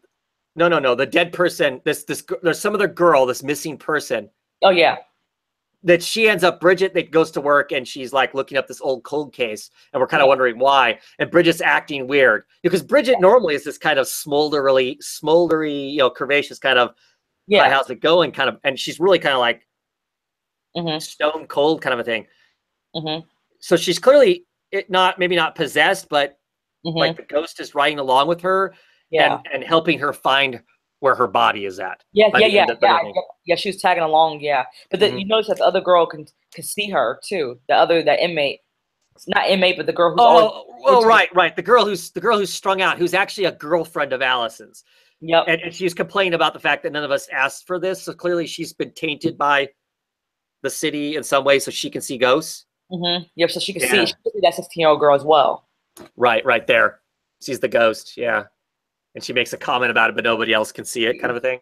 Yeah, she sees dead people as well. So she's not the only one who could see it, but so it's crazy. Things that and the little kid, you know, Alice goes over and apologizes for being kind of rude. They have a pizza party and they're watching it. Which I love. I mean, this is a little kid, you know. Yeah. You know, I grew up watching it. They float down here, Georgie. Yes, they float down here, Georgie. Oh man, yeah. So all fun. That's just I thought that was fun. I like all the little weird aspects of it. You know, and they even show they kind of go around the town and show some of the characters here towards the end. You know, they're on the pizza party. Here's I can't remember his name, Lawrence. Lawrence, I think. Yeah. You know, he's sitting on his porch, dangling a little. I think that was the skeleton that was on hanging from his truck, his rearview mirror, right? That was doing all the shaking last episode or last issue. And here's Allison's girlfriend. Who clearly, you know, she's using drugs or whatever, but she's in the park because that's where she hangs out at. And here's these ghost kids that she's watching, you know, and of course they're watching it. I like all those little aspects, all those little things, little pieces. And then there's the back matter of this issue, which has got the you know, the missing poster of our ghost girl, and then some more information, and then there's a whole bunch of. I don't know if you saw this stuff. Oh yeah, I saw it. There is. And there's pages of it. It's not. Ooh, there's a. I saw it. You know, I saw it. And there's pages of it. It's not. It's those ads from the I don't know, late '80s, early '90s. The phone. You know, call a date or call a girl or 1-800. Yes. You name it, you can order it. I sure did. I was like, what is this? Yeah. So, but I just thought it was, but because the ghost girl that's that they find the body at the end of this implies that her dad didn't like her but found a use for her and was selling her, right? Yep. So I think that's part of the implication. That's what these ads are. But holy smokes, I was just shocked at how much. I mean, one page would have been enough to. Oh, okay. But I mean, like, there's 6 pages of this in there. So yeah, that's why I was wondering why was so much pages of it too. And I was kind of figuring that's what's going on here. Sparkletown. Yeah. DJ Sexy Lexi in Sparkletown. A small part of me thought maybe it was the advertisement for a new comic called Sparkletown, but that's when I figured out maybe it was like a part of the actual comic Redlands, Right. Yeah, I don't think so. Because I haven't looked over the pages really hard. Okay. Seriously, I haven't. But I don't see any creators' names anywhere on it that implies that it's some other book that they put as an advertisement. I realized it was still part of the Redlands, Yeah. That's why at first I thought initially it was a part of a new comic, but that's when I realized it was still part of that same book. Yeah. But I really dig it. It's dark, it's creepy, it's got a lot of different, subtle stories and little bits and pieces of character. We're slowly getting to know more and more about these characters, and that's all cool. I really like all that. I like that kind of storytelling where we're not just the character's either one-dimensional or we get some narration box that gives us everything about the person, and then that's it. I'd much rather get that as we're going along in the story. That's way cooler. So yeah, for sure. Alrighty. Anything else you want to say about that? No? What else do you want to talk about? Royal City, number 7. Royal City, number 7. Yeah. I have a headache. Yes. Interesting stuff happening in this, huh? Yeah, what do you think about this issue? I loved it. Right. So the basic premise is we're looking back at the teen years before Tommy has died. The main focus now is Tommy's got this kind of, he's got this crippling headache. He's going to the doctor to find out what's wrong with him. And then we're kind of seeing bits and pieces of other people in this issue. I really felt like a large chunk of this was, well, the kind of moments where Tommy, is suffering from this headache and everything's kind of tuning out. And they show little bits and pieces of water and stuff. Like it's this foreshadowing that he's drowning, which I think is interesting. They take him to the doctor to, have him, they do the CAT scan on him and there's something on his brain. They won't really say it's cancer. They don't want to get anybody too excited, but at any rate, clearly all bad stuff. But the stuff with Dad was really interesting. Yeah. And so Dad takes a day off from work because, of course, he's stressed out. He's a new supervisor. Supervisor is the worst job in all of jobs, is being a supervisor, because you can't be people's friends anymore. You have to be the boss. It sucks. Anyway, so he takes a day off from work. He's kind of confrontational with his wife about the fact he took a day off from work. And he's like, I'm just going to go for a drive or something. So he does. He just goes for a drive. He's out driving around. The radio's kind of getting weird occasionally. It goes in and out. And at one moment, you've got the dad, like in our first issues when he was having the stroke. Yeah. Dad was having the stroke. So that's all kind of interesting and whatnot. And then he goes to like an antique, what do I want to call it? It's like a market, like an antique market, whatever. And he comes across this place that's got all these old radios. Yep. And he's not a radio collector yet. And he's like, he's like, oh, and he's looking and he picks one out. And this guy, Pete, shows up and goes, oh, that's a great one, blah, blah, blah. And he goes, well, I'm not really a collector. I just got this one. And then we get this panel, right? Yep. you know what I'm talking about, this 2-page panel? So I sure do. So anyway, so like I said, he's checking out the radios. He picks one up. And this guy's like, oh, hey, great radio. And it's like, and they're talking about for a second, and then they introduce each other. Yep. What did you think? Because to me, that panel. Dad likes guys. That's what. Yep. That's why. Yeah. Yeah. That's what I was about to say it. I was about to say it, Travis. I was like, oh, that's the only way I can read that. I mean, I don't. That's the only way I read it too. I was like, well, that's weight. You're just dropping. The way this panel's constructed, even without words, this panel is constructed, it's either that or somebody has died. Yep. Because when you break it down to this tight on the face, look at each other and then the shake hands. Yep. Yeah. I mean, that's my thought, that he's instantly smitten with Pete, the radio guy. And it would also explain why he owns so many radios now, right? Mm-hmm. Why suddenly he has a radio hobby? Yes, exactly. That's why that's why I like this issue, because it explains so much about the radio obsession. Yeah. And why maybe Dad's not happy. And maybe why Dad isn't happy. Why Dad didn't care about the mom having an affair. Yeah. If he knew about it, that he didn't, it was whatever. It kind of adds a lot of stuff. I really, really hope that this gets explored more. Is this like something he never gets? Do you know what I mean? Like, because this is what is this? This is 1980, or is it 90? It's the 90s, right? Yeah. It's the 90s, and I don't know. I mean, clearly at that point, it probably still wasn't reasonably safe as a normal Joe, working in a blue collar, community, to be coming out as far as that goes. And clearly, he's not out to his family, because we'd have a whole different conversation in those first books if that was the case. So really interesting. Really, I mean, it just adds another.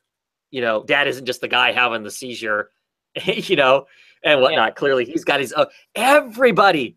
I thought maybe Dad was the one person that wasn't messed up in this book. Everybody's got a story of some other harrowing kind of, whatever. I was wondering if you had caught that too. I was like, damn. Oh. Yeah, I mean, it's really well designed. Like I said, as far as the page, to really deliver that as being that, to drop it down to just those two tight, close, them looking at each other's faces. Storyteller, ain't he? He's just a great storyteller when it comes to freaking like these interpersonal relationships. Yeah, the little stuff like this. Yeah. Yeah. Sometimes sometimes he scares me when he gets to the big picture things sometimes, but this kind of, quiet roll along emotional stuff is very good. Let's. Sure. I want to focus a little bit too on this whole Tommy's headaches too, because we didn't talk about the angst, because we're talking about how Doctor was talking about maybe or alluding to it maybe being cancer, but we clearly see that it's obviously something that's clearly mental, like there's some, there's obviously something that is mentally there too as well that he's going through.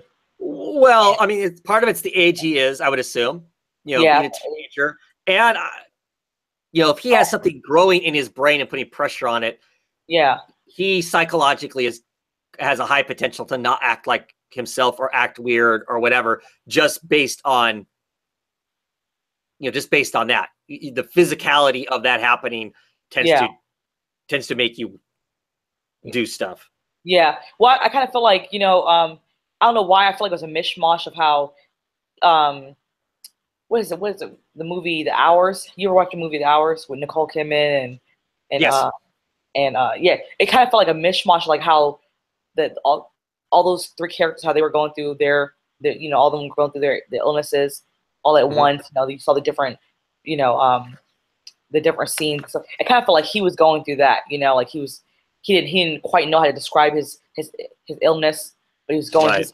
I kind of feel like I'm getting that same feeling, like when I'm seeing him, like just how he's, like when Jeff Lemire is kind of illustrating Tommy's scenes and in the script descriptions, when he's illustrating Tommy's withdrawals from his brother and his family, right? When he's, writing his diary entries and stuff like that. I kind of feel that same kind of loneliness and isolation. Don't you kind of feel that same way? Yeah, definitely. And, and like I said, when he goes in and goes to get the CAT scan and whatnot, and the bubbles start showing up, and the whole forecasting of him and the radio with a buzzing in his ear from the radio towers and stuff, and then of course the whole. I mean, is this foreshadowing that he's going to drown, or is he? Yeah, I mean, does this help inspire him to go to the water, and that's how he? I mean, because we know he drowns, but we don't know the circumstances around it. Yeah. I mean, is this just him having a dream of some sort, and then inspires him to do that? Or is this, is it something else? Is it why I said The Hours? Because I feel like it just reminds me so much of that movie. Like when I think of it, because like we don't know exactly how, like you said, the circumstances of how he passes. It's similar to that. Does he go into a brook and lies down and put some rocks in his pockets, and we don't know, Right. Similar to that. Right, for sure. Really good book. Really enjoyed this issue. Yeah, it's really, really, really cool, for sure. I love it. I love it. Yeah. What else? What else do you want to talk about? Let's see. I don't know if you read The Gravedigger. Let's see, Gravedigger. The Gravedigger's Union. Yeah, #1. Yeah, last week. Oh yeah, it's got Toby Cypress doing artwork. Yeah, I buy it. I mean, it's that's why I read it, because I was like, you have to. I mean, I think to me, I was like, there's no way Travis would not get it because Toby Cypress did the artwork. So, yeah, okay. Written by Wes Craig, of course, who is the artist of Deadly Class. Yes, exactly. If you happen to pick up his little art book called Black Hand, in it there's a little piece of the Gravediggers Union. It's got the main character that's in this story, Clive or whatever the heck his name is. It's got him, and it's smashing a few zombies with his shovel, and then going back and to the shack and having a cup of coffee or whatever. But all done by Wes Craig there. So he's doing this. He ended up with enough story that he decided he was going to do that, and then ended up getting Toby Cypress to come on and do the artwork for it. So like the first 6 or 7 pages are actually Wes Craig. He did the art on that, which I think is really curious. It has this almost 2001 Space Odyssey feel to it. That beginning, you know, the whole monolith and the ape guys. That Kubrick, great Kubrick film. It has that kind of feel to it. To me, that's what I, you know, that's the kind of the feel to it. You know, there's this thing with the eyes and this object. I don't have the book in front of me, but you know, there's these like, you know, monkey men are carrying these bags of something. They look like, you know, the equivalent of ants carrying sacks from these bugs. They're like, and then right, and they get, you know, two of them get in a fight. When they, you know, one of them beats the other one to death and, you know, tears intestines out.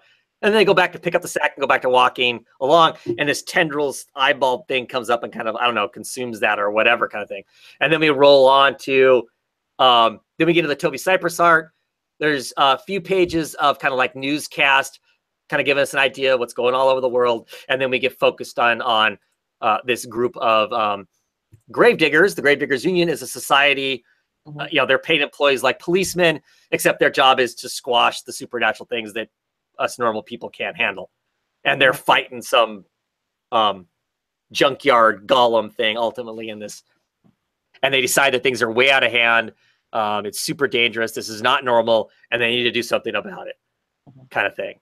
And the main character says they should go see a witch.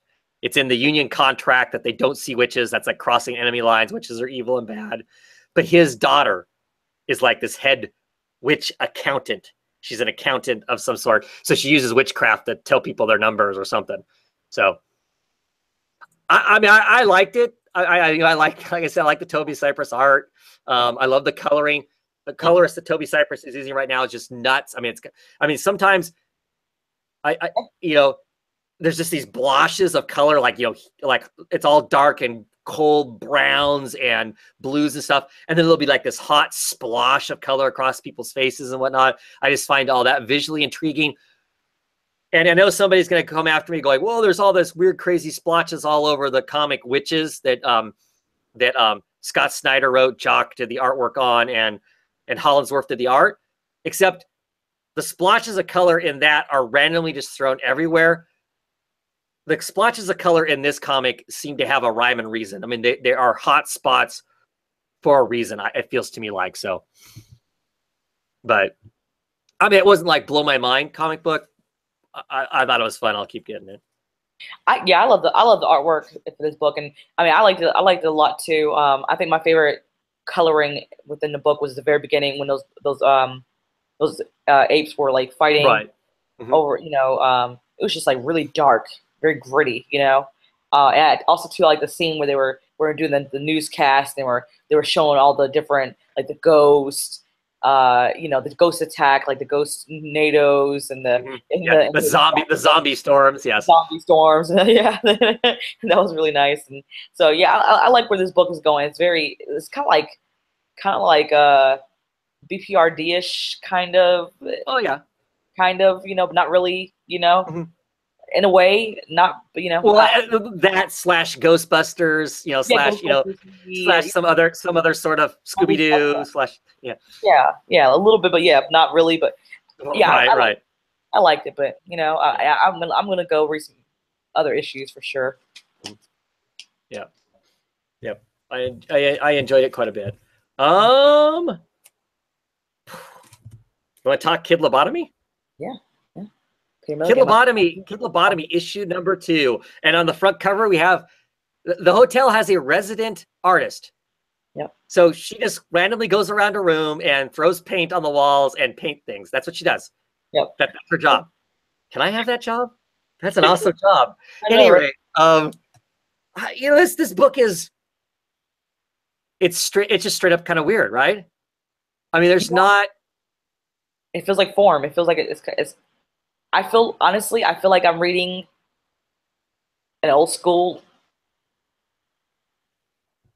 Peter Milligan book. Like I feel like it's old school Peter Milligan book. Like it feels very Vertigo. It feels very early Vertigo. Yeah. I mean, the art, everything about it. You know, it's. Do you think it verges on being smarty pants?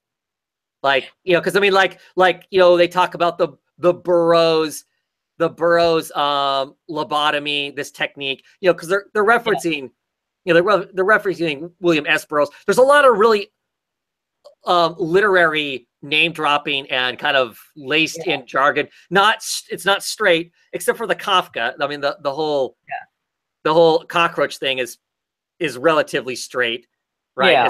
As he's metamorphosing, as he's walking along, going, I need a however many letter word, and it's got you know, it's got enough letters in there that if you know it, you know it's metamorphosis. I just think it's funny. I mean, but do you think it's too smarty pants?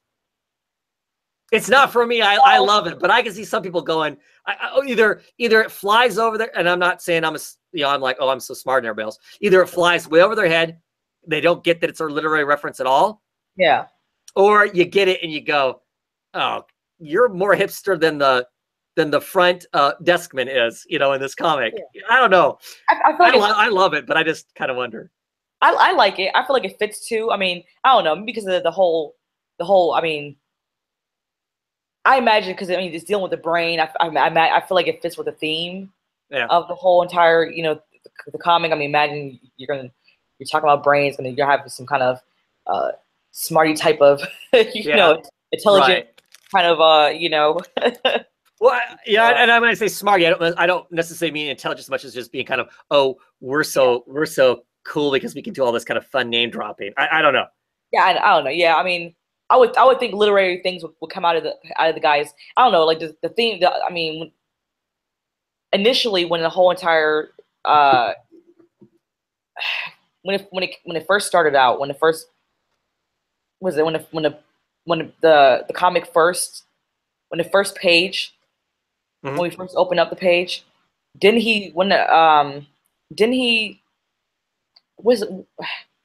it start off? So we have the washed up writer, right? And this is all this you're talking issue 1? Yeah, issue 1. How did the first issue start off? Didn't it start off with him kind of reciting something? Yes. Like, didn't it? So I feel like the tone started off with him reciting something. So I kind of feel like that sets off the tone for it to be kind of literary. So I feel like it makes sense for it to kind of be literary. Right. I mean, I totally dig it. I mean, I totally dig it. I don't think it.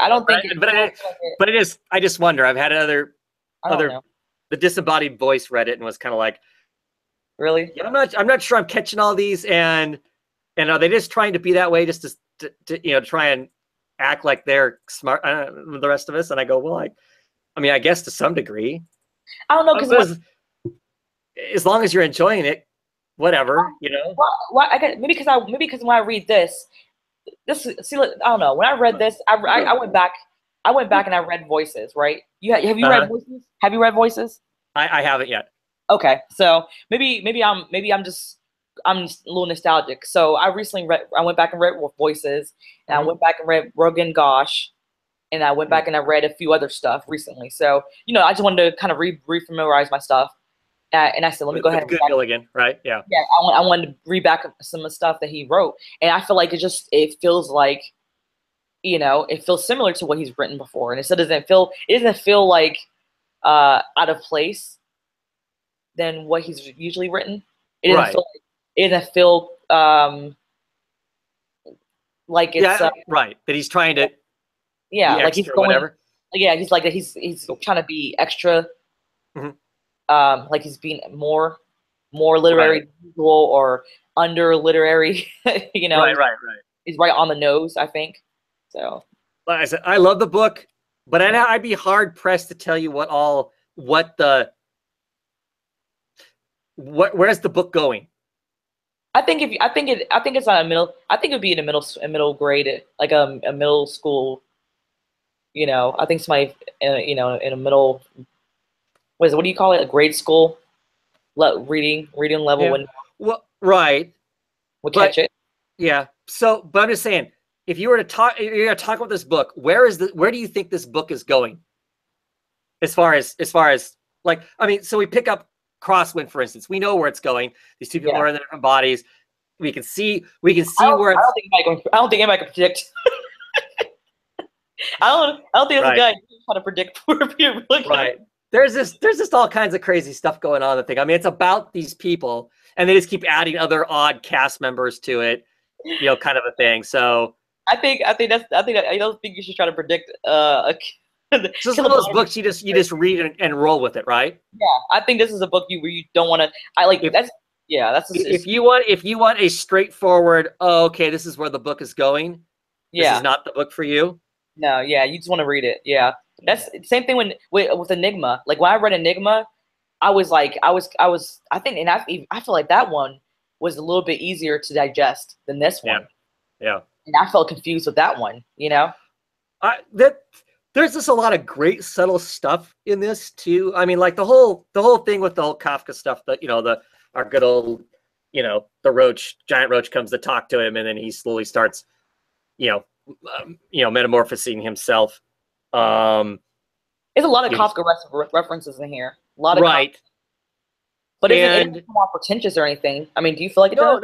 No. But I just think it's really interesting because, of course, you get this panel where he's looking at some of his old artwork and he's slowly changing into a bug, and he runs into the residential artist. The residential artist has a roach tattoo on her face. Yeah. She did not have that on her face at the beginning of the book. To start out with, I thought, because I go back to the beginning of the book, because as soon as I saw that, I'm like, wait, I don't remember her having that cool tattoo. Yeah, have it on it, yeah.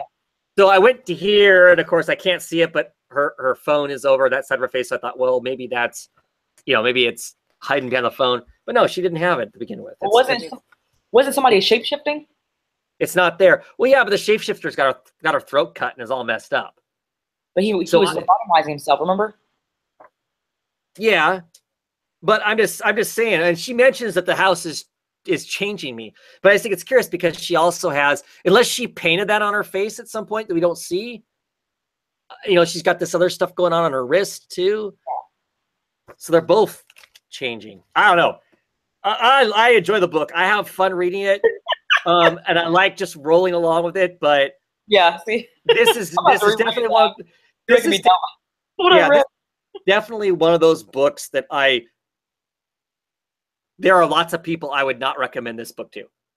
Not because I think they're dumb or anything like that, because I've been talking about the whole smarty pants thing, or that they're not, they haven't read a lot of, high-end literature. What books would you recommend by Peter Milligan if you don't recommend this one? That's what I would ask you. I think, quite honestly, I think Shade the Changing Man is much more straightforward. Really? I mean, it's nuts. It's nuts, but you can still kind of see. I wouldn't say to jump right in that one, but I guess that's my first exposure to Peter Milligan is Shade the Changing Man. Yeah. And I read it as it came out in the late 80s, and I was well, we won't get into the numbers, but I was a teenager of sort. So I don't know. I enjoyed that, but I was at the point in my life where I wanted to read stuff that I just kind of went, what the hell's going on? I don't know. I don't know what I would recommend. Quite honestly, I have to know what your tastes are in music before I recommend it. Not music, but I mean in comics before I would recommend a Peter Milligan book to somebody. Mm-hmm.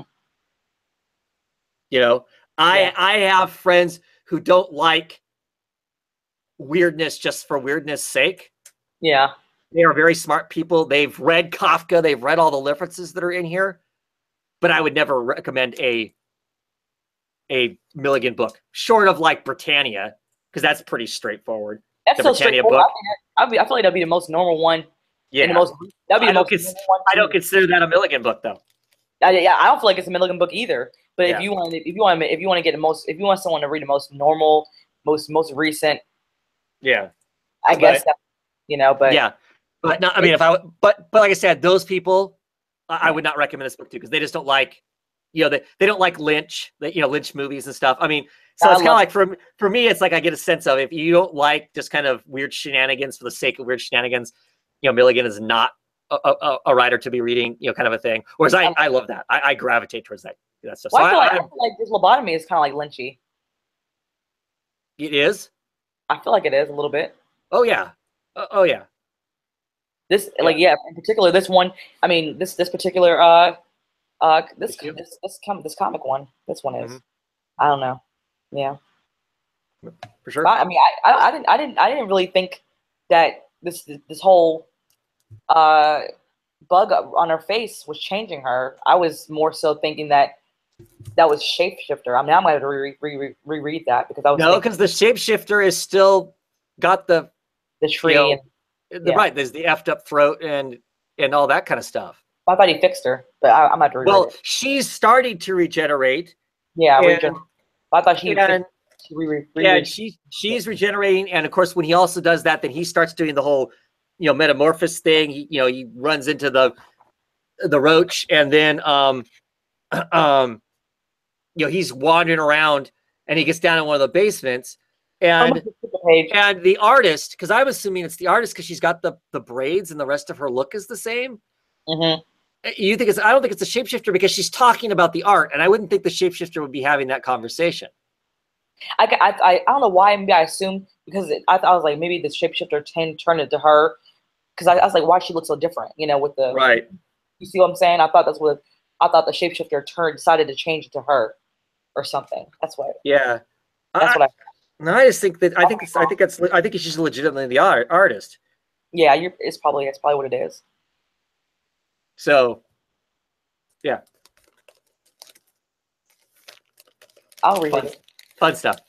Yeah. But you know what? You got to roll with it. You got to roll. Oh yeah.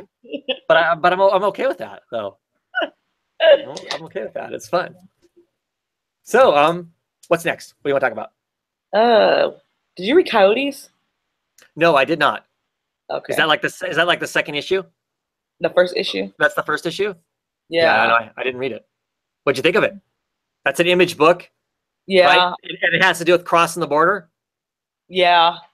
It was about crossing the border. It was about this girl. She was found in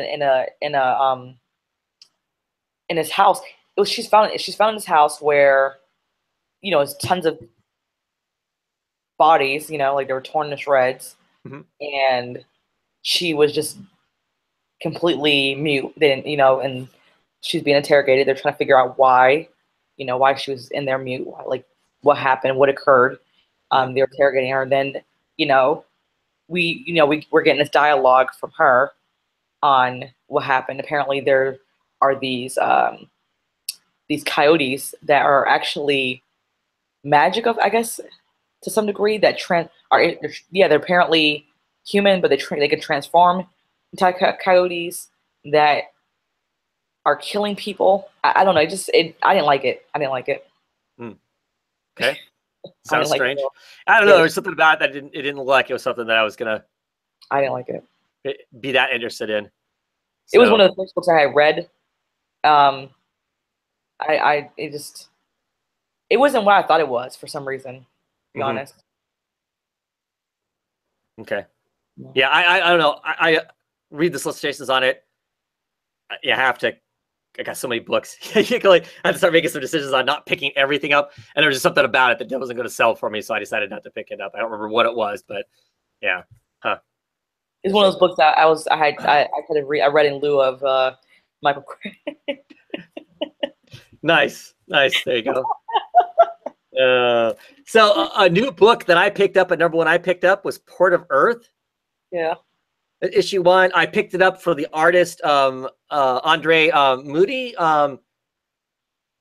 Everything he's done up to this point that I've seen of his work has been like Civil War stuff, so it's all grass and trees and rocks and all that kind of stuff. And I love his style of artwork. He's got this great line work and whatnot that he does, great inking. So I was interested in this story for that first and foremost, the book, because of him being on the art on it, and then it was a space book, so I thought, oh, okay, cool. Well, it's a future space book kind of thing. So this book, written by Zach Kaplan, and it is like at least 50% setup. So, waiting for aliens to come. Aliens show up one day. They aren't here. They aren't coming in peace. They aren't coming for war. They're coming for commerce. And they want to set up a port because all of these alien ships run on water. So they're going to, they set up a deal, make this spaceport. We'll give, the aliens will give us their advanced technology, and we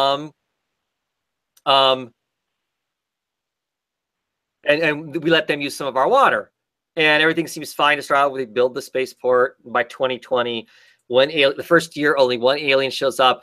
They're not to travel anywhere. They just stay on the port that's out off the coast of California. They're not supposed to go anywhere else, interact with humans. Humans aren't supposed to interact with aliens. That slowly starts to break down. One day, some aliens that look like they're carrying weapons are marching through like downtown California. A fight breaks out. The aliens kill a whole bunch of people before they kill the aliens. Come to find out that the aliens that had come down, they're called the Continuum.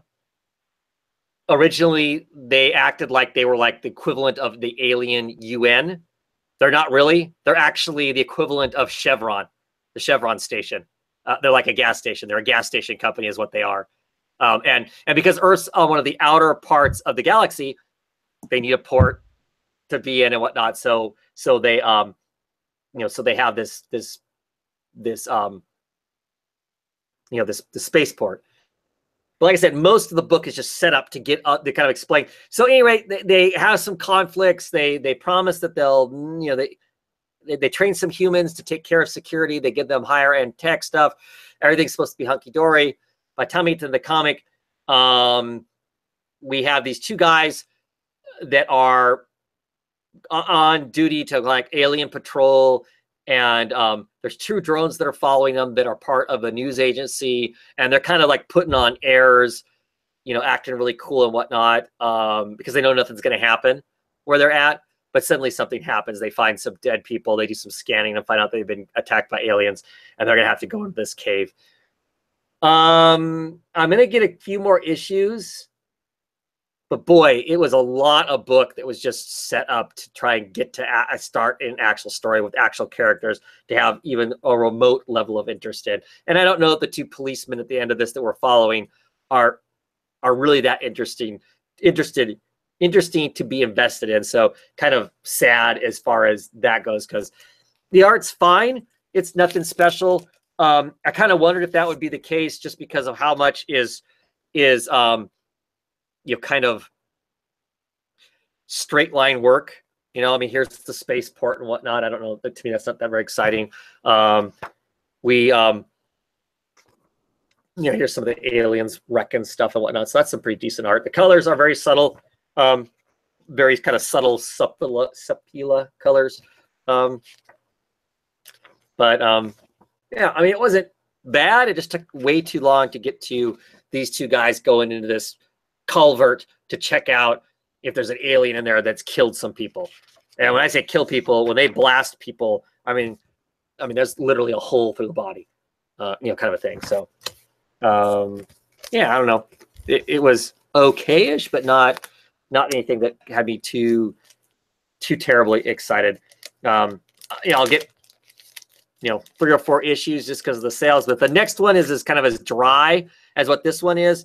I am probably be done, even though I like the artist. It's not the type of art that it should be, I guess, or what I wanted, something like that.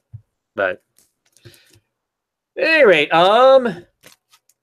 Grass Kings continues to have the incredible cover stock. I mean, the cover stock is harder on this than some hardback books that I own, I think. This Matt Kent, Tyler Jenkins book with Hillary Jenkins doing the color work on it now. So there's two young teenage boys who hang out at the Grass Kings Kingdom. They've kind of overheard that Robert and Robert's brother are digging into this potential murder of the substitute teacher. So they're kind of eavesdropping. They hear some stuff, and so they do their own detective work. So they're wandering around, around town trying to find out stuff themselves. They hear about this island that they know there's some rich guy living on, that maybe that's where something happened at. They go out to the island. The island's like under heavily armed guards.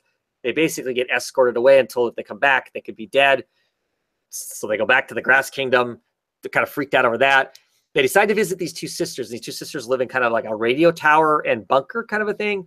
And I guess their family, multiple generations, is protecting the Grass Kingdom by listening in on everything. And one of the boys is like, no, that's not what the Grass Kingdom is supposed to be about. It's supposed to be about freedom of not being spied on, of not being all this stuff. And they're like, well, this is how we keep the place safe. So they literally have cardboard box upon cardboard box of cassette tapes of recordings of things people say outside. They don't record inside people's home because that would be invading their privacy. But anything that's said outside, anything that's said over the phone or walkie-talkies or anything like that, they record in some way or another. So they're asking these two girls to kind of look over some stuff to see if they find anything during a certain year, conversations about this substitute teacher that may have that died there, but may have died under not natural causes, because they're still looking for the serial killer amongst the Grass Kingdom. And so it's really interesting. Some stuff goes on. It's really cool. I really enjoy the comic. I enjoy it quite a bit. I like this artwork. It works for this story. But it's intriguing. I'm curious to see who's up to what. It's this mystery that we slowly meet new characters, and the characters we've already met, we slowly learn more and more about them. And so I like all of those kinds of things about the book. That's kind of storytelling in a comic book that I like. It's not just all, right in our face at once. It's kind of spread out. And so that's kind of cool. So,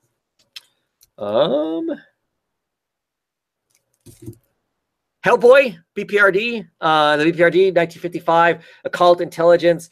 I have a problem with the art. I'm a big Brian Chirilla fan of his art in general. As I've said before, I actually own original art pages of his and some of the other work that he's done. But in this comic, for some reason, he's kind of, the backgrounds have become foregone. It's like he's just decided that he's not really doing background. It's just blobs of color for backgrounds generally. And I find that frustrating. I like, most of the time, I like a little more detail. There's suggestions of stuff back there, but no real, not much. And so to me, the characters feel less grounded because there's just not, there's just nothing back here. It's just some color elements to hold it together. And it doesn't work so much for me. Whereas the story was interesting. These 3 issues really felt like set up for a bigger story. Because by the end of this, we find out that there's some U.S. government agencies that are taking some dangerous materials that the BPRD thought they had taken care of, and that they've taken care of, and they haven't. A secret government agency is actually taking that material and weaponizing it to screw with the Russians at some point. And I was glancing at the comments, and Mike Sergeant America saying that he dropped it because of the art. So, so yeah, I mean, it's unfortunate because, like I said, the guy can draw stuff well. I mean, he's a good cartoonist. That's his style of work, is under the cartoon style. But I like it. It's just I don't know what happened. I don't like why. I don't know. I don't know if it's a matter of. Let me see the art again. This looks like Eric Powell. It does have that kind of look to it, right? Yeah. It's not though. It's Brian. Eric Powell's art, it's Brian. It's Brian Chirilla with Dave Stewart doing the colors. So. Okay. But yeah, I don't know. We'll see what's next. I don't know if he's going to be the ongoing artist. I'll keep getting it because I can't walk away from Hellboy and BPRD, I guess. I usually get BPRD. I usually get Hellboy, but I walked in this one late for some reason, and I usually I'm on. Well, you're picking them both up. Sure. But I mean, other than this feels like it's set up for a story further that's going to be good. This was okay. Yeah. Mike's saying it felt rushed too. So am I missing anything on this one? No. Okay.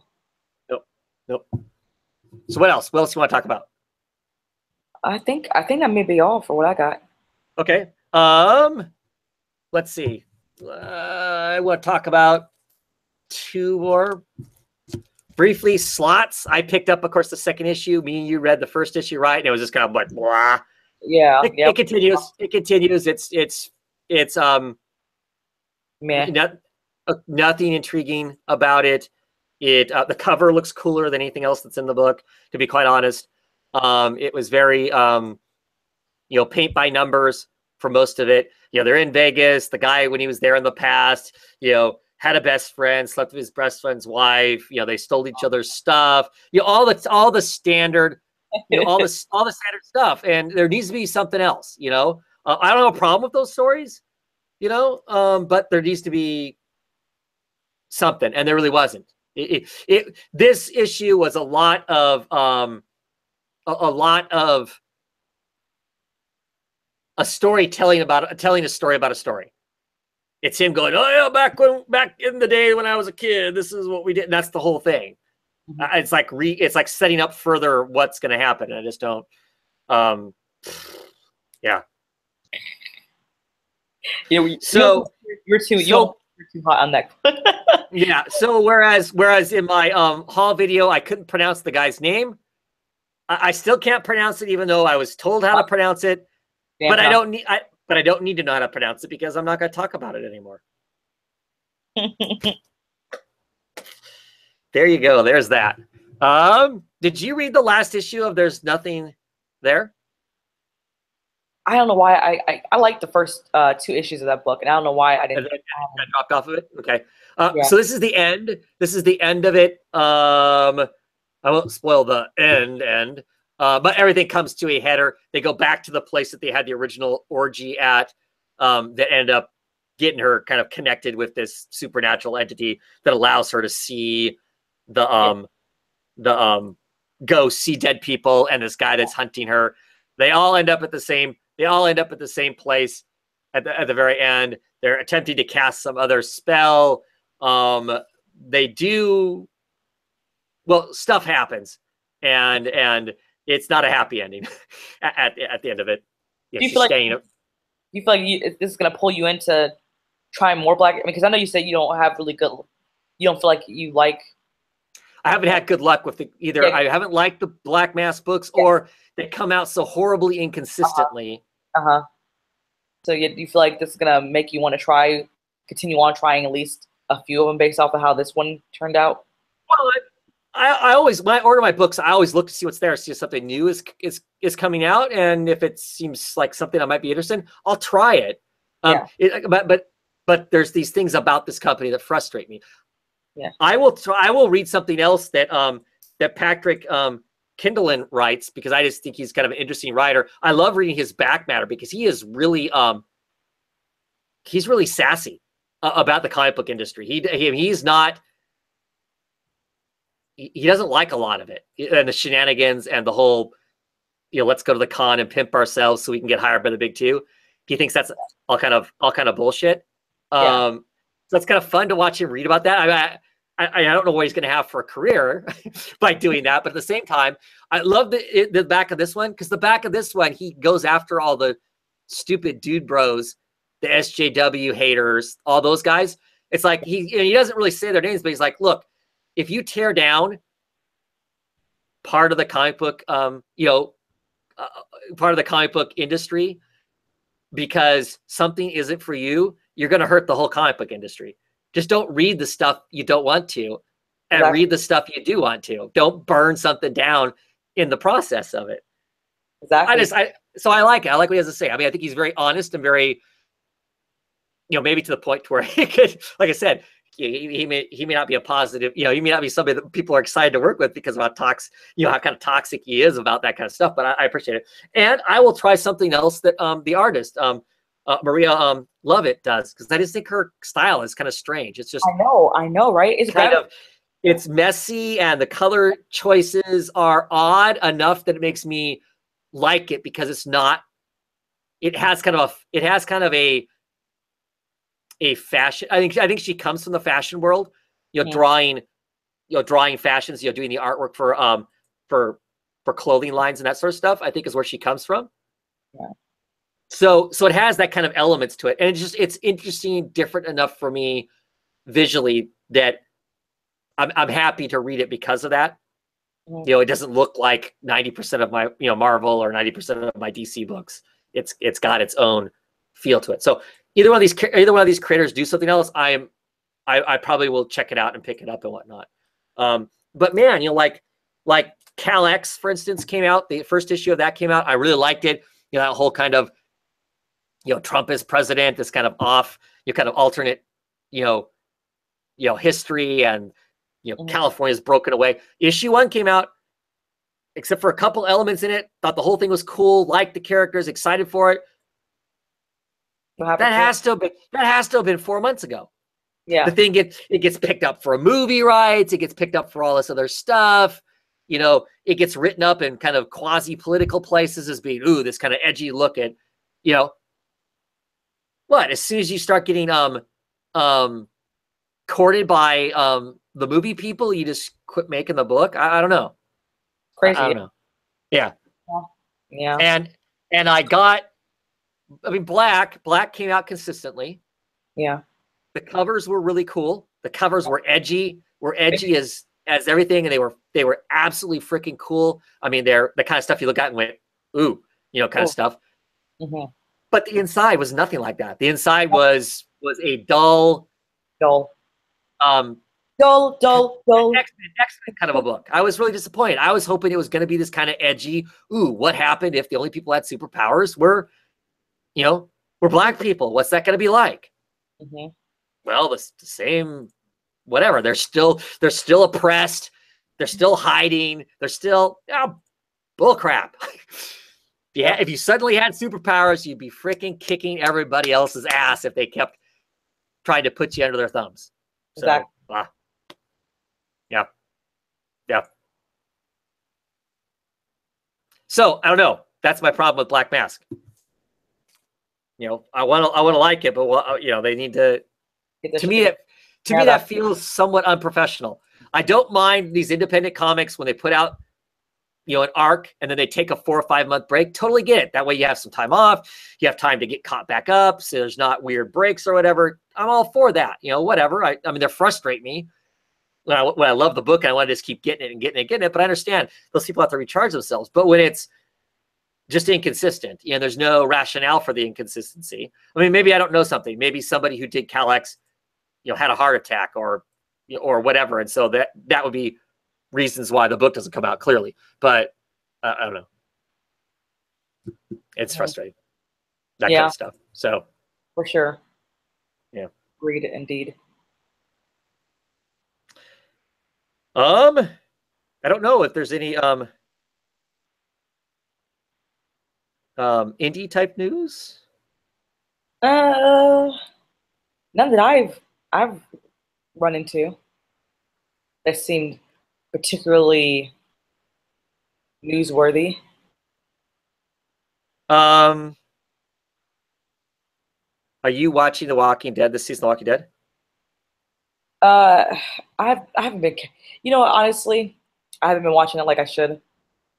I haven't watched any of this season. I'm still not over the fact that I don't like Jeffrey Dean Morgan as Negan. Yeah, I hate that character. I don't like him. I just don't fucking like him. Merda! I don't like him. Right. So yeah, I don't know. It's. Yeah. I don't know. I don't know when I'll get around to watching it at this point. Yeah. So. I know other people like him. But I was gonna watch it. I was gonna make it a point of watching it every week, so I wouldn't be stuck binge watching it because, quite honestly, it just sucks the life out of me to binge watch the damn thing. I know, right? It just I was gonna make the same. I was gonna make the same effort, right? I was gonna make the same effort. I was gonna try to make sure I watch it, so I won't have to binge watch it. But it's hard because I just don't like looking at his face, and then it just to see him like tear Rick down. Right. And I'm like, Rick, why are you allowing this man to do this to you? Like, seriously, like, dude. I don't know. I'm looking at the comments. Doesn't have to do with indie stuff and whatnot, but Ryan's throwing out the rumor stuff about the about Marvel, and so I'm gonna kind of scroll back to see if I can kind of get a catch as to what's going on. Sergeant Maker saying that he knows lots of legacy one shots. And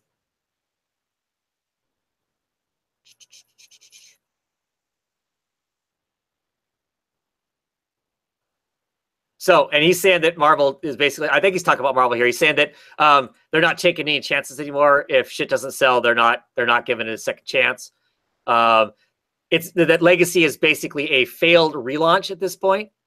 And that the big rumor at Marvel is that they are planning a major relaunch next year that will play Legacy off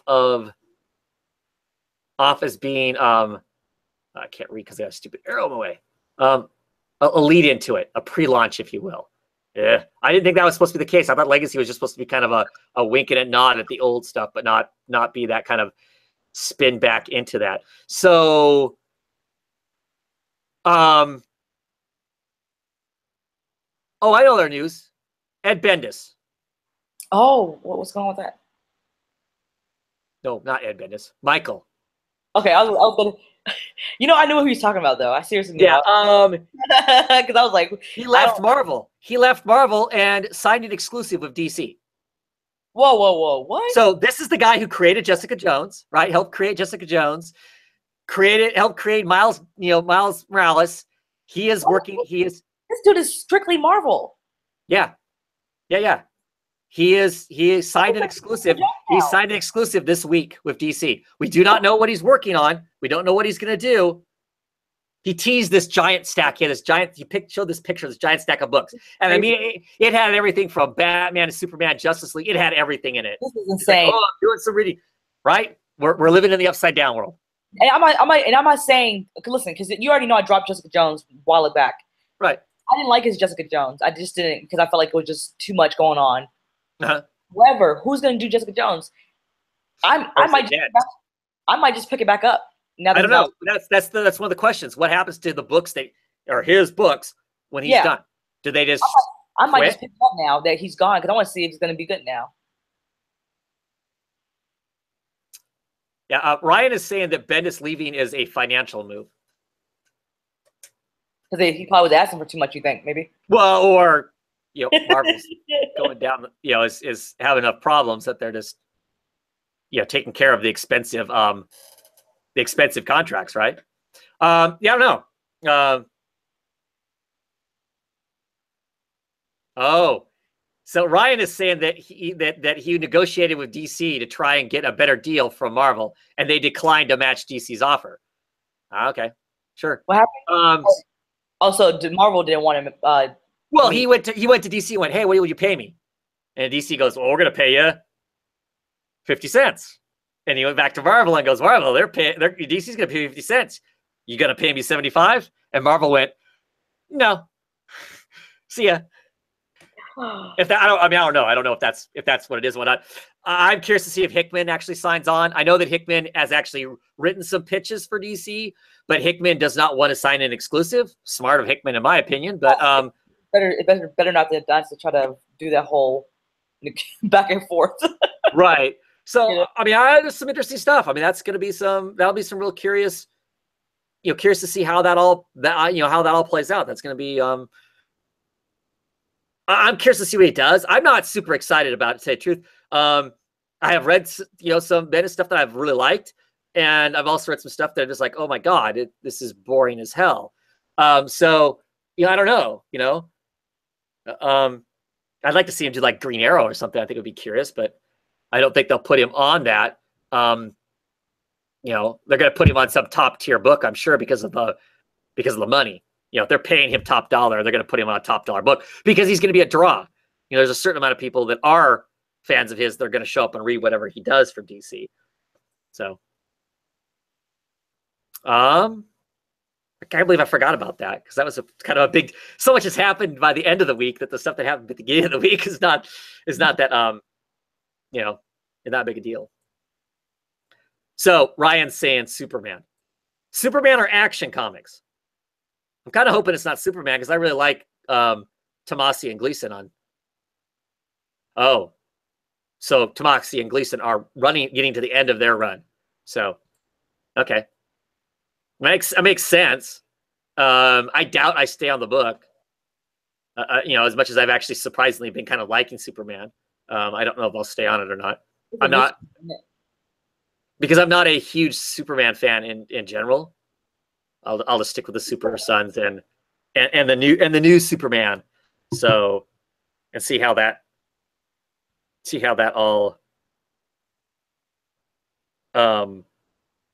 plays out.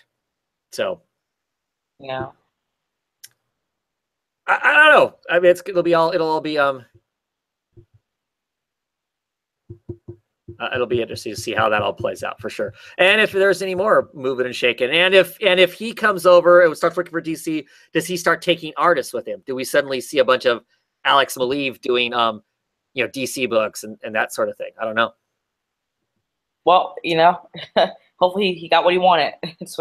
Switching over, switching sides. Well, I mean, it's happened now, so at least now he's going to have the opportunity to play. I'm sure he has to have some level of interest, in playing with the DC characters that after all these years of playing with the Marvel ones, Yeah. Because most of those creators that grew up being fans of those comics weren't exclusive.